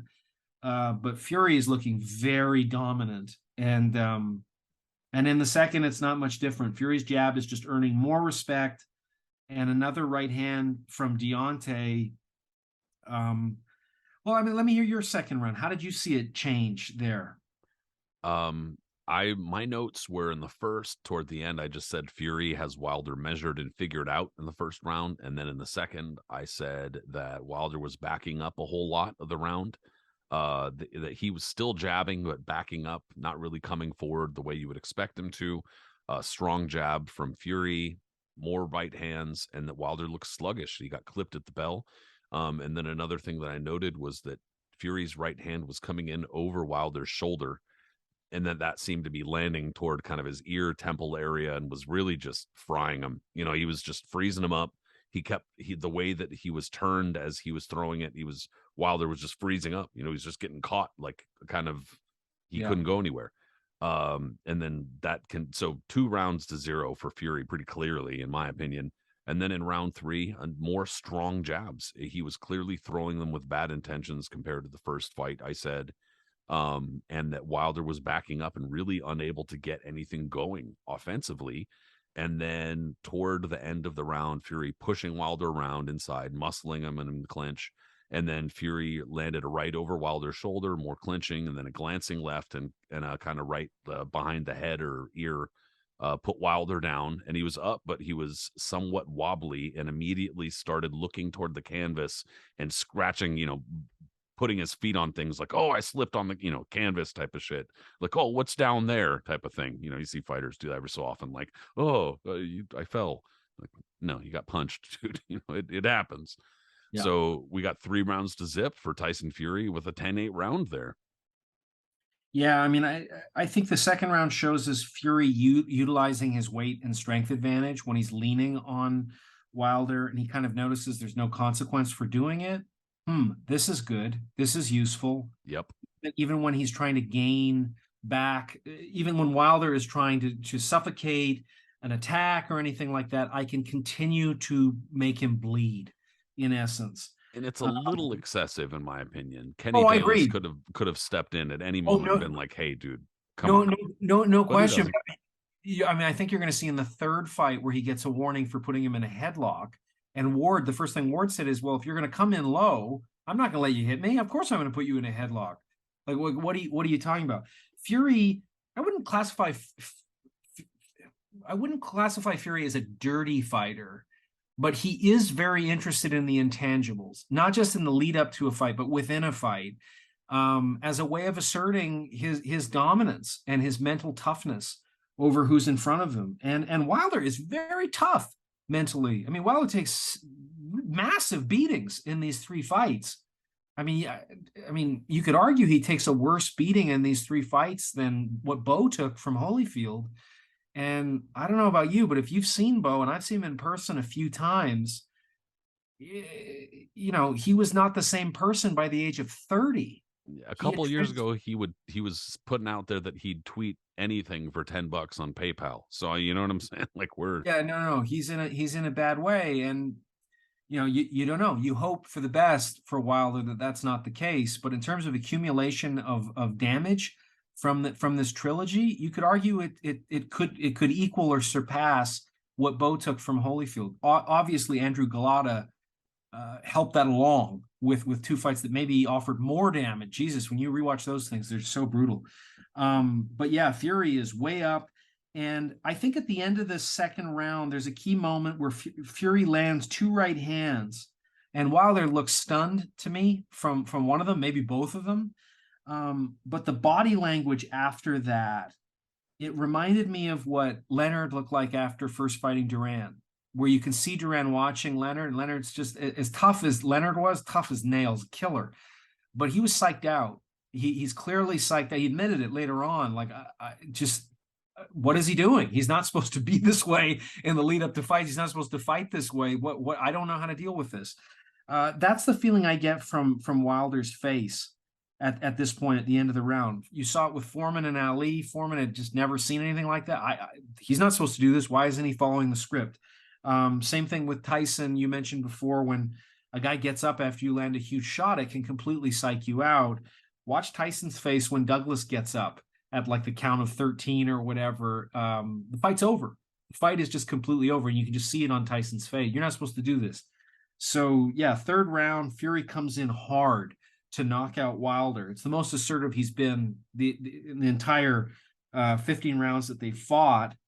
And for an intimidator like Wilder to feel vulnerable, got to think that that is really taking away a lot of energy. And that's exactly where Fury is going. Go after the strength rather than the weakness is a very interesting psychological tactic to implement here. And you're seeing a lot of stress on Wilder's face, and you're seeing a lot of confusion. How do I adjust to this? I don't know how to counterpunch particularly. So his identity has been flipped in public with somebody eager to dominate you, and who is mentally tougher. And that's the question that I think Fury is asking him with every punch. Do you really think you're tougher than me? Do you really think that you can stand up to me for the remainder of this fight? Do you really want to be here as much as I do? Those are questions that are being asked every moment of this fight for Wilder, and you can feel it and you can see it just taking its toll. And there's a funny moment where Fury looks so alert and determined that as he's coming in at Wilder with these 1-2s, it's like he's trying to club him like a caveman with a club to just put him on the ground.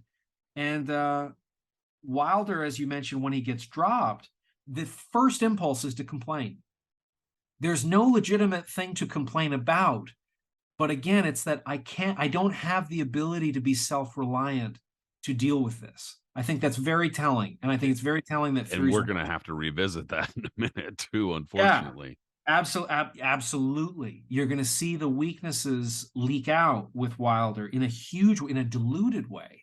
because he's not able to grapple with reality here. He can even watch the tape and it doesn't make any difference, sort of thing.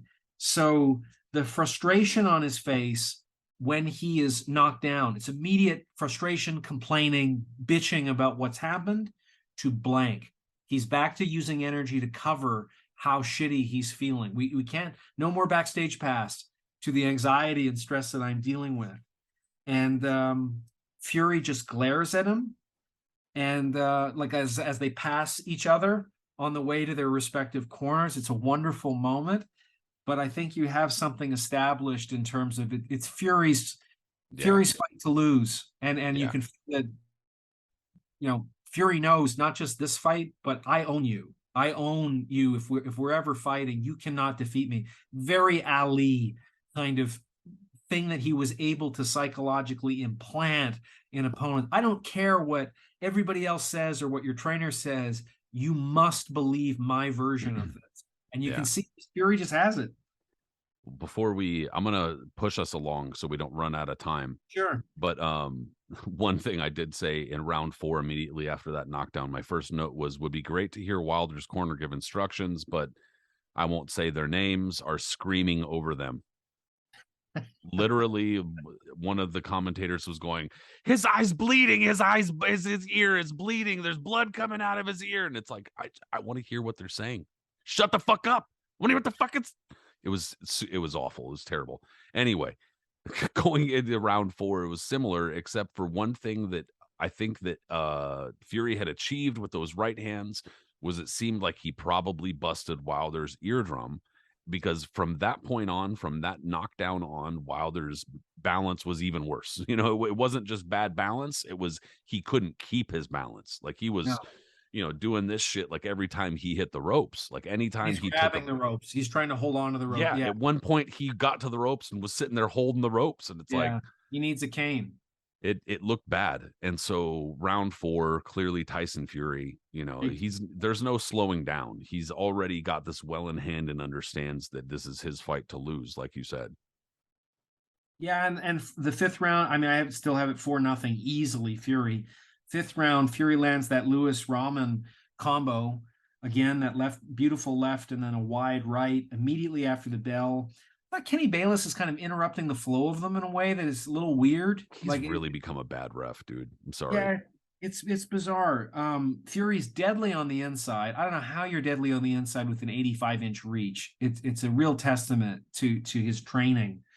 And on the inside, he just starts to learn better, both going to the body, but also just sneaking in this uppercut that becomes a real weapon against Wilder, because Wilder's kind of ducking away from things, like duck into his shoulder, and you're seeing Fury kind of tucking the head and uppercut. Very Lennox Lewis move. Lewis used to do it. Pushing him, Yep. kind of Yep. wrestling him. And it's a total foul to obviously punch somebody in a headlock. What Lewis used to do is break it up into 2 parts instead of one fluid motion, which would be the foul. Is he'd do one part, thrusting you down, not a foul, or semi-foul, and then punch you. So it accomplishes exactly the same thing. Instead of I'm holding you down and then hitting you, in which case it would be a foul, and you'd be fully right to disqualify for somebody doing that. Think of what he did to what's his name, Michael, the huge guy that you mentioned. Yeah, Michael Grant. Yeah. Michael Grant, that's the way he knocked down. It's beautiful knockdown, and he loved to do it as a combination. I mean, he did it to Tyson a fair bit as well. But it's a very skillfully manipulated move, so it's not quite a foul kind of thing. Very clever. So yeah, fifth round. Just Wilder is just in all kinds of trouble, and you have a body shot knockdown, which is more a momentum shot. I mean, it's more a balance thing. Yeah. It's not like he was hitting the solar plexus or liver. It's not some great shot. It's just the momentum carries him over. And Bayless lets it go, which is kind of interesting. I mean, Fury is just looking so composed, and Wilder did not land one punch beyond a jab, I think, in this round, which is pretty amazing, the level of dominance. And then Bayless deducted a point, which I thought was complete bullshit. So I mean, it's 5 rounds to nothing, regardless of how you implement that point deducted. But I mean, it's just Fury in complete command at Yeah. this, and it seems like it's a matter of time because, as you say, it's not just that Wilder's off balance with his terrible footwork. Now it's clear there's an equilibrium issue, and there's a fatigue issue and a stress issue, and Fury is helping this Yeah. along with the Very micro uphill battle. concussions. Yeah. I didn't really understand the point deduction seemed fairly abrupt. Not that it wasn't necessarily warranted, but it almost felt like Tyson Fury was also kind of like, fuck it. I'll eat the point because I'm kicking this guy's ass so bad that I'm willing to eat the point just to prove a point. And that's kind of what he did in a way. You know, he's muscling Wilder around, having his way. It's a 9-8 round, if you ask me. Fury clearly wins it, but loses a point. And gets the knockdown. But again, round 6 starts, Wilder off balance, and not just normal off balance, but just he's got something going on here, and it's pretty clear. Wilder keeps going to the ropes too, so it's like he's not giving himself any chances here. He's not doing well. He's not, and it's not like he's luring Fury into the ropes for a trap. He's going to the ropes and getting beaten up, pushed around, smushed, mauled, etc. And that's kind of just Fury's game. Fury takes a 10-9 in round 6, in my opinion. But like, everything from this, from especially the knockdown on, everything that Wilder is throwing is like there's almost no bad intention behind it. Almost everything has that quality to it that's that kind of like stay off me type punch, not a like throwing through the target, but like a get back, type of shit. 100%. And 100%. and it doesn't work. No, and it culminates in the 7th round where Fury is just fully ready to close out the show. He's stalking Wilder, who's completely out on his feet, and you can see he's just desperate. There's just no hope left that I can do anything to reverse the course of this fight. And the towel comes in mercifully and skillfully. There's absolutely nothing wrong with this towel coming in. There's no reason for him to sustain more damage at this point. And thankfully Wilder recognizes that the righteousness of the towel coming in and doesn't complain and is gracious in defeat and shows his character. No, this is exactly not what he does. At first it seems like he's gonna accept it. Like he's like, "What'd you do? What'd you do? Oh, okay, all right, I get it." Like it Yeah, seems like at first, like he's like, "All right, I'm gonna accept it." That's what it seemed like.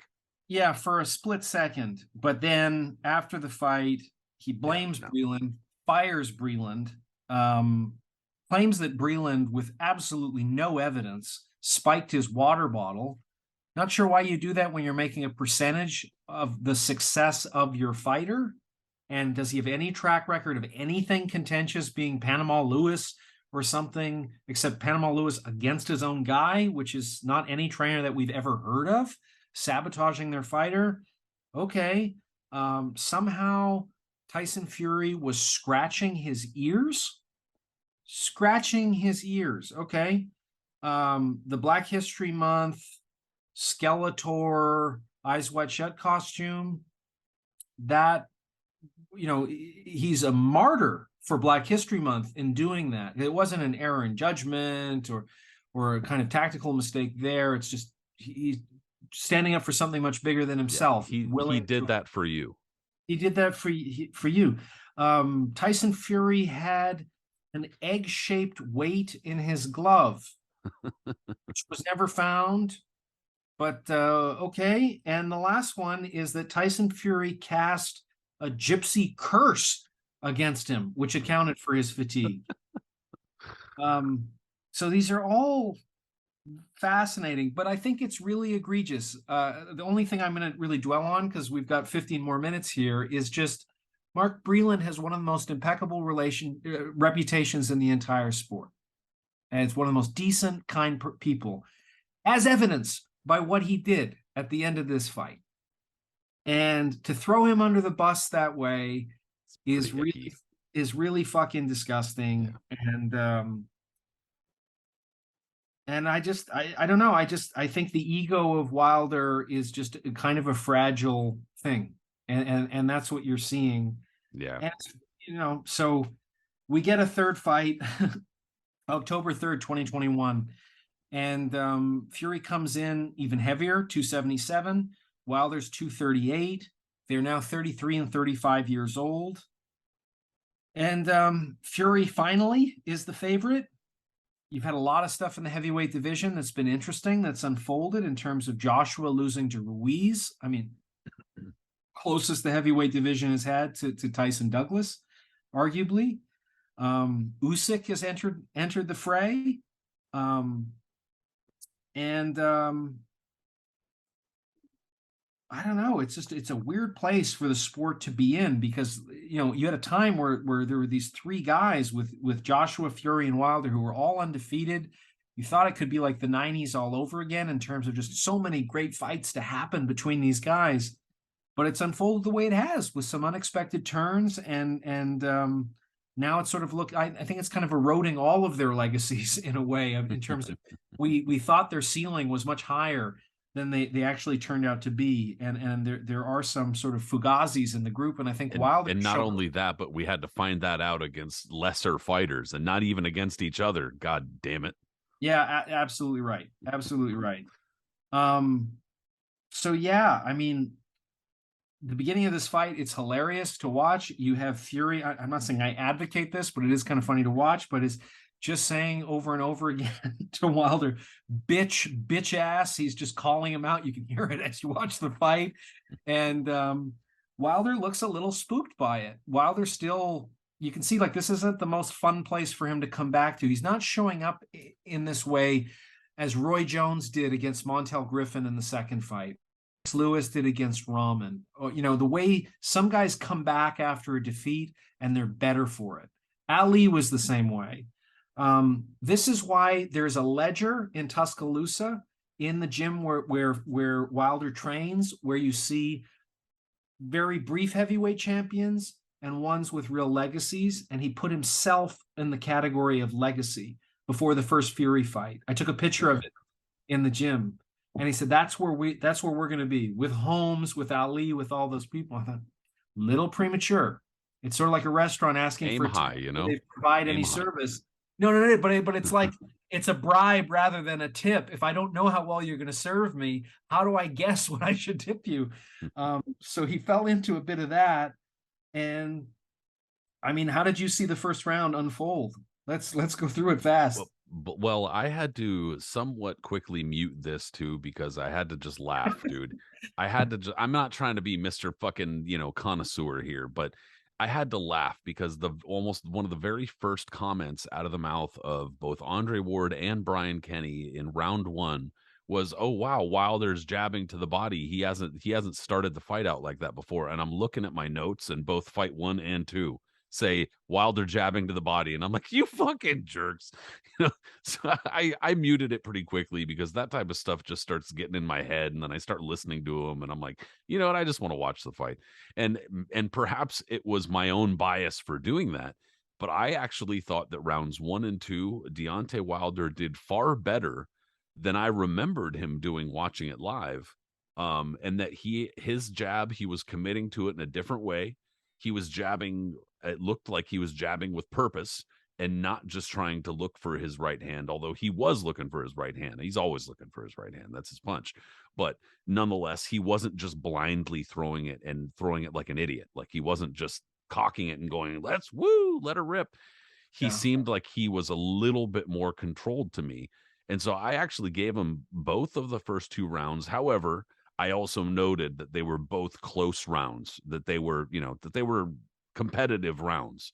And also I will concede that because Wilder did better than he had before, I might be falling into that trap as far as scoring a little bit.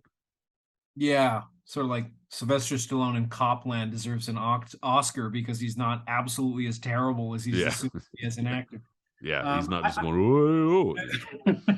I made it an even round. I agree with you. I mean, wow, you punched to the body. What an unbelievable breakthrough in your training camp that somebody suggested The going. guy's heavier than ever. Punch him in the body. So you threw to the body 4 or 5 times. Unbelievable intelligence. What a game plan. Andre Ward is marveling at the game plan. I mean, okay. And yeah, it worked. He's 270 pounds and you're punching at a wide target. Yep, like woo, these guys need to be making 10% of your purse for that kind of thinking. My God, what tactical Yeah, genius. you need to switch trainers for that? I don't think you did, but all No, right. no, yeah, I think Mark Breland knew how to jab to the body a little bit when he won the Olympic medal and had one of the greatest amateur careers ever, and became a world champion. But at the end of the first round, Fury lands another one of these 1-2s that seems to clearly hurt Wilder, and Wilder just has this look on his face where he just becomes more limited in the expression that he can express, because it's like he's experiencing some kind of trauma mentally. I mean, or in a daze, he's dealing with subconcussive and concussive blows. It's not, I'm not saying there's anything wrong with it. And I'm not taking anything away from his chin. It's just he's taking a lot of damage. He's getting hit by a 273-pound man. Second round, Wilder, there's more jabs, but Fury is completely willing to walk in, and is walking in while shifting his stance in that way that we talked about, and just doing it to perfection. It's really beautiful to see a guy that size who's able to implement that against the danger of what Wilder can do. It's amazing. And Wilder looks like he's walking around on stilts, or standing on top of a rocking chair for all of his imbalance. It's bizarre that this guy played basketball at like a high level, or was a wide receiver. Like, how did he run a pattern with his feet the way they are? It's bizarre. As I say, just watch his feet. Don't watch his gloves. Don't watch his face. Just watch his feet moving around the ring. I don't even, if you were trying to pretend to be him, I don't know how you do him if you had any background in boxing whatsoever. Um, so I thought Fury comes back in the second round, and Fury's power isn't, I don't think it's about his strength so much. It's about the physics of just putting on that weight proved to be a really brilliant thing, because he's so relaxed that he's getting more of his body weight into the punches, and he doesn't really need to load up. And he implements it here. He does after Wilder when he has a fight and has a great knockout victory with an uppercut, because he's able to just get into position to land great shots, and he's heavy enough with enough speed that he can just drop anybody just with the basic physics of what a human jaw can take at that. I don't think he could do that at the lighter weight. So it's interesting. I don't know who would have said, what you should do is you should gain 25 pounds from what you thought was your best fighting weight. In his case, it worked, and his conditioning isn't really compromised from it. And then just quickly going over the third round, the first 30 seconds is like a home run derby where both these guys are just swinging at each other. It's extraordinary in terms of the swings that they're taking. And every time Wilder loads up, Fury jabs to disrupt and knock him off balance. And sometimes he's pouncing. And then mid-round, there are some sharp shots that both guys are landing. It's one of my favorite rounds of the entire trilogy. And 37 seconds left, Fury drops Wilder. He looks hurt. He looks drained. The uppercuts are just, he doesn't know how to deal with them. And Wilder is showing a lot of heart to hang on. There's no question.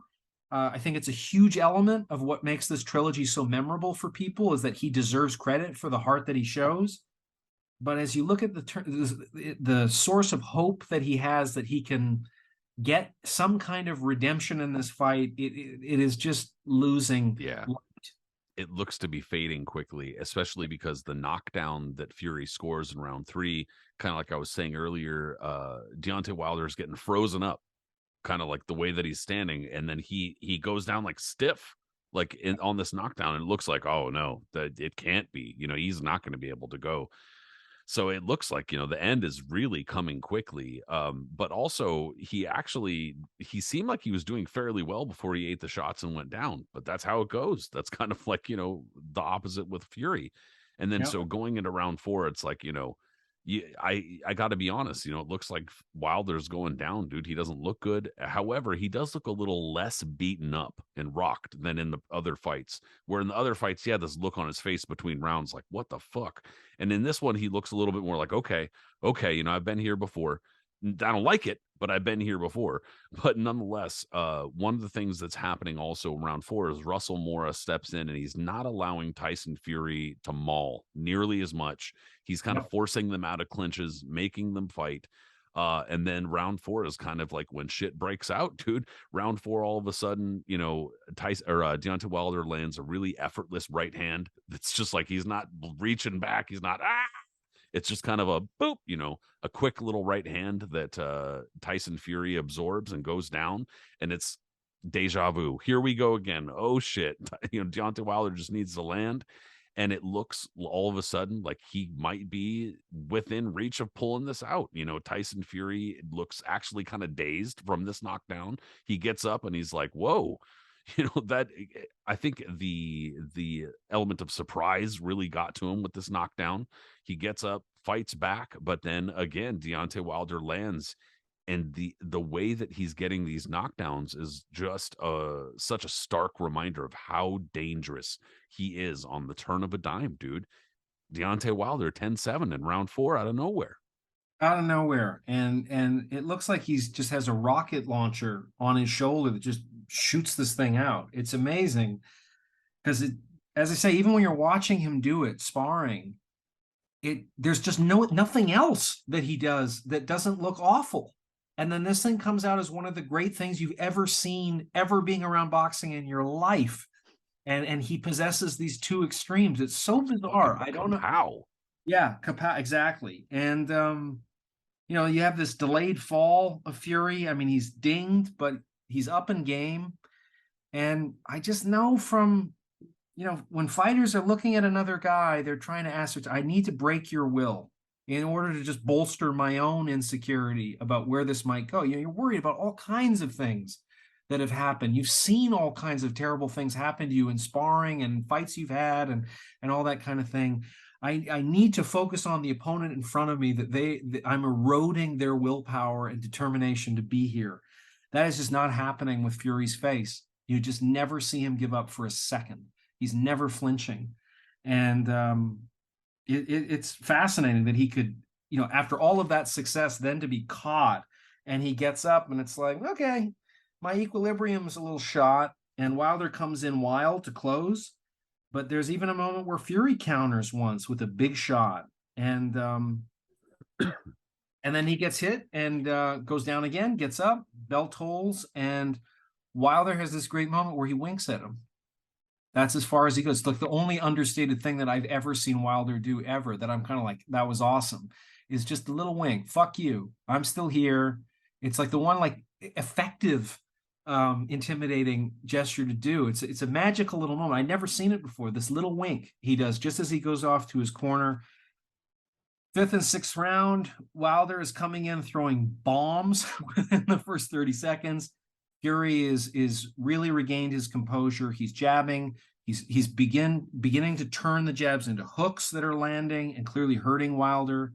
Wilder looks like he's standing on a rocking chair as he's sort of trying to get away from things. Wilder loses his balance after every 1-2 that he's throwing, and Fury begins to land big and regain becoming the aggressor until Wilder scores a right, but Fury turns off of it. So he takes off. It could have knocked him out. It was a huge shot that's landed, but he just had the presence of mind and the instinct to get away from it. So it's an interesting little moment. And it's just such a fun round because there's just the action is seesawing so violently, the way it's flipping, where who is going to take control? And Wilder is all in, finally, just able to assert himself to try to claim who the boss is, which he's been denied, because Fury is not as defensively responsible in this fight as he was in the previous two. Mm-hmm. So there's an opportunity that we've just seen with the knockdown. End of round, Wilder's body language just looks vulnerable, is what I had. And so it's a really close round, maybe an even round or a Wilder round with how I scored it. 6th round, first minute is like two cavemen trying to club each other in the head. Becomes really basic, the back and forth, but it's very exciting because you know at this point there's enough fatigue here. There's been enough back and forth that if anybody lands something clean that the other doesn't see coming, it's over. So the drama just you couldn't have it more dialed up. Just the back and forth, the battle of the will.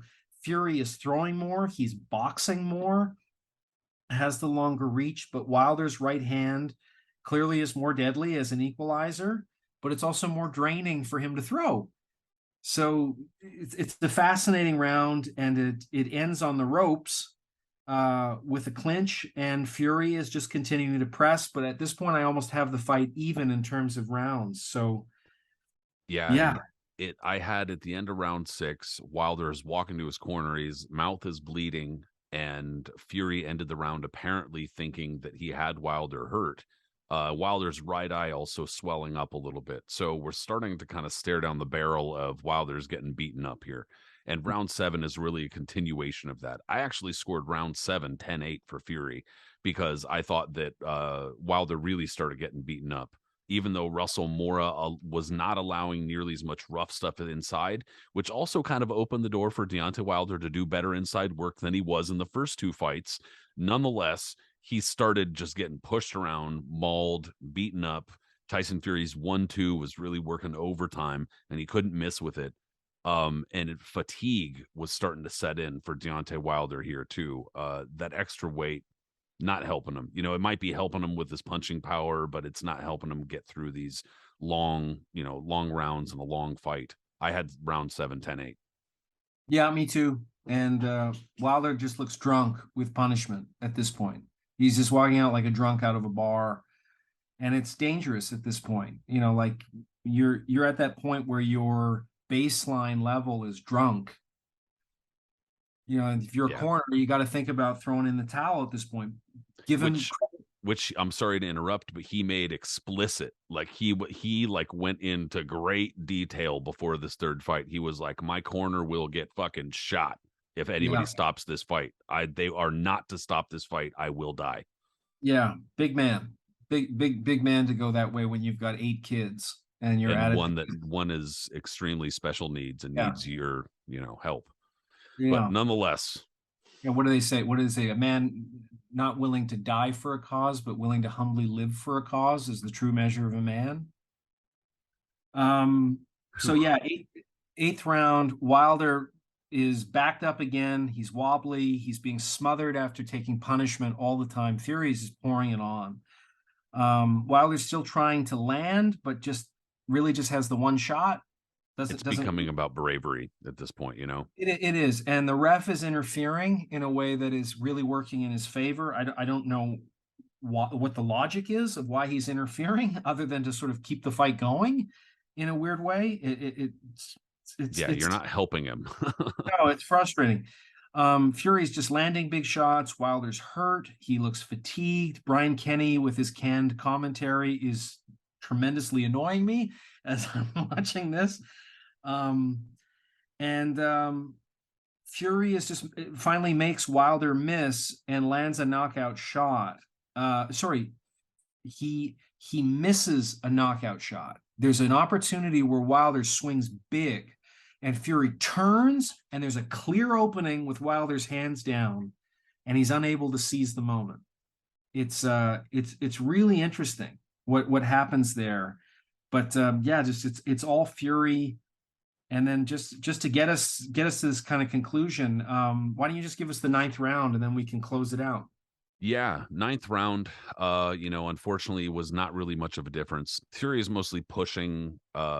Again, Wilder's trying. He is in there and he's fighting back. He's doing what he can. It's just that what he can is not a lot. Fury's wise to what he's trying to do. Not much is happening for Wilder offensively.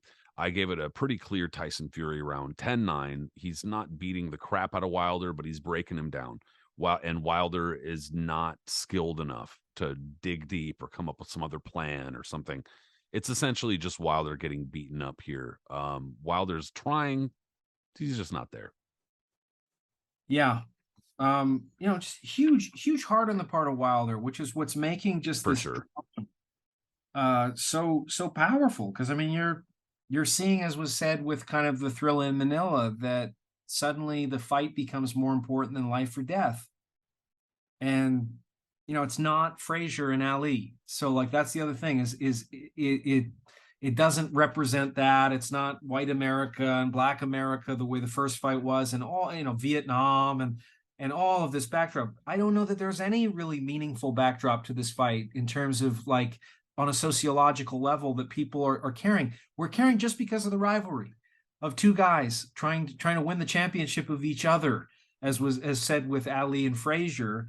But it's enough. Which is, I Sometimes mean, in a way, it's a little bit more pure too. it is. Like It is that it doesn't need, Ali calling Frazier an ape and like all this racial animus that just was fucking. It's disgusting to go back and watch this stuff. Um, but this fight doesn't really have it, other than two guys who just don't like each other and are getting in a fight. It's as basic as that, and yet it's enough. It works. Why? Because the fight itself doesn't need Floyd Mayweather selling the fight. It's just the fight itself sells it because the rivalry is there, the risks are there, and the way they're fighting, the heart, all of that is just phenomenal. 10th round, Fury is just landing huge combos after 30 seconds, more pressure, mental and physical on Wilder, where you just, how is he standing up? Mid-round, Fury has literally doubled the landed punches that Wilder has been able to muster. Wilder's out on his feet. He misses big, and Fury lands this roundhouse right. Something that's going to be replayed forever. Because it's a tremendous moment. The drama is there. And Wilder has made it dramatic because of all he's done before and being able to drop Fury and everything. So it's a culmination of a lot, which is, it's just powerful and dramatic. And Wilder is barely there on his feet, but he gets up again. And Fury just has this look like Ali did against Foreman, that destiny's already decided this, and I heard what the outcome is, so I'm on my way to meet that. And Fury lands this uppercut. It keeps Wilder up. There's so many moments. I remember watching this at the fight late at night. I took a bicycle to Brooklyn to watch this in a movie theater. Everybody's going apeshit.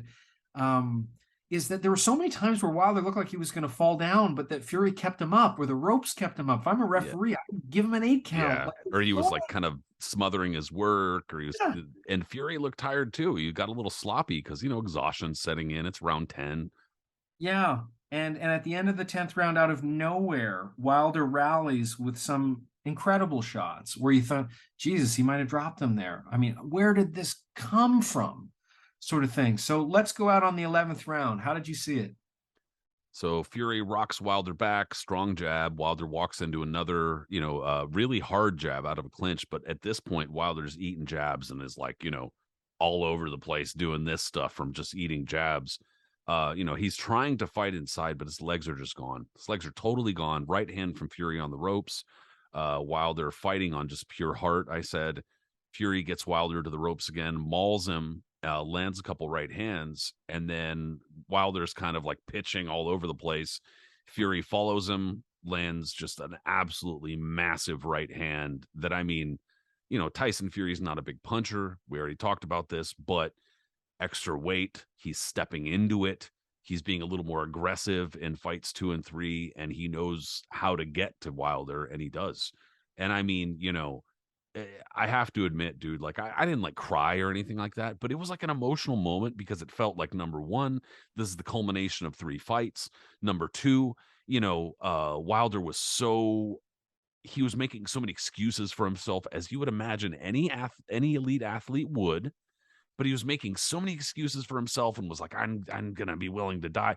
Look, he got the shit kicked out of him in this third fight, still managed to drop Fury twice, Yeah. fought back with heart, gave a good account of himself, and he gave everything he had, and it wasn't enough, but it was like, that's okay. You know what I'm saying? And so for me, when that finally came, I was just like, oh shit. It was a big release, dude. It was some of the fight was, the good moments were really good. And so the end of this third fight was definitely, it was good. It was nice. It was big. Yeah. I mean, I remember a long time ago seeing, going into boxing, the first thing they tell you is the most dangerous punch is the one you don't see. That's kind of the golden rule. I mean, protect yourself at all times, but after that, make sure your hands And are don't up. sign with Don King too. That's the other And one. don't sign with Don King. That's probably a bad idea. But the most tragic punch in boxing, I learned, it took a while until you see it, is it's the punch that the guy does see, but there's no way to get out of the way. And that's what we see as the closure of this incredible trilogy is they've given everything they have. And Wilder doesn't have anything left to get out of the way of this tremendous shot. And that's what closes it out. And because we've gone through this incredible roller coaster of everything that led up to it, the gestalt of this fight is far more than its parts, because you kind of have everything. And I would, I really like Bo and Holyfield, even though I hate Holyfield and I'm not particularly a fan of Bo, but like it's just what they gave is incredible to watch that fight. But this has more twists and turns. Like I mentioned, like this is the JFK assassination of plot line of just how many twists there are back and forth. It's just fun to go through this ride because um while you were actually watching in the lead up to them, just nobody saw these coming. And they're all distinctly interesting, fascinating chapters, all three of them.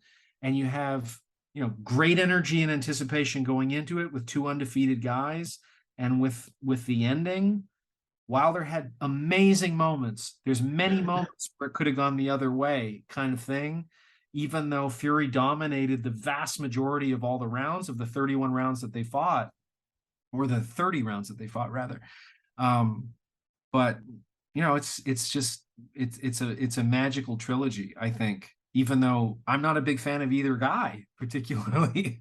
But I just think they just have chemistry, and that's something that I really like in boxing is, as we see, there's nothing like Gaddy Ward individually. Yeah, Ward, I mean, Gaddy was a fighter of the year a number of times, but who saw that coming in the lead up? Nobody ever anticipated that Ward would be able to be that next to him. I think there was more expectation in this, but it just surpassed very, very high expectations. And then the next one would have more expectations that surpassed them. And then the third one did the same thing. Not a lot of examples of that in our sport, where when our sport is as good as it can be, it makes every other sport look a little silly.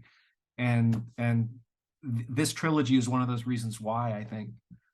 For sure. It's definitely one of both all three fights, less so the second, but the first and third especially just a treat in recent years, which I can appreciate.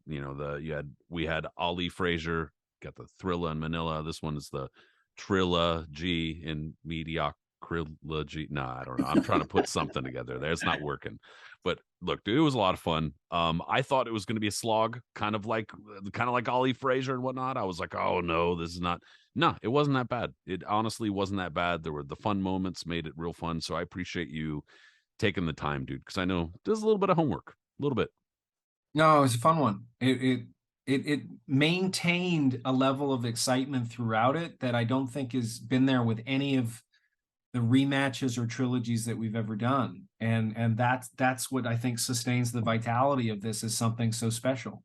Although, as we point out, it's not as historically as important as people are saying it is, because of the stature of the two guys, I think is dramatically inflated. And I think it will just take time to have perspective and erode the recency bias. But in terms of the chemistry of it, absolutely matches up with anything. Yeah, I agree. It was a lot of fun. So I do Except maybe appreciate it. Bobby Ches. No, Bobby Ches, his series with does he even Menza. yeah. I don't know. Let's get him another series. Why not? We got a something to compare to Free Wilder. Give him No, like let's not. another Menza application in there. I want to see that, go toe to toe with, fluid intelligence and pattern recognition. Come on, Bobby. Come on, Yeah, Chappie. Bobby versus the little bag dispenser, Bobby gets his Menza towel. We love him. Bobby, we love you. Look, Bryn, I appreciate it, man. Hey, Stay off the road. everybody, yeah, drive safely, everybody. Uh, I appreciate you, dude, doing the work. And Very everybody fun. who listened in, we appreciate you. Thank you so much. Whatever podcast app you listened in through, go ahead and subscribe, leave us a rating, a review. We appreciate that. If you watched on YouTube, subscribe there, leave a comment, try to say hi. As far as social media goes, the Knuckles and Gloves podcast is on both Facebook and Instagram. We're also on Twitter, as long as Twitter is still a thing. have to see. It's a day-to-day thing where it's kind of changing day to day. But Knuckles and Gloves podcast is there. So is Brin-Jonathan Butler as Brinicio, Brinicio. Me, Patrick Connor, I'm there as Patrick M. Connor. Say hello. Brin, we'll talk soon, bro. Thanks, man. This was fun. Later, everybody.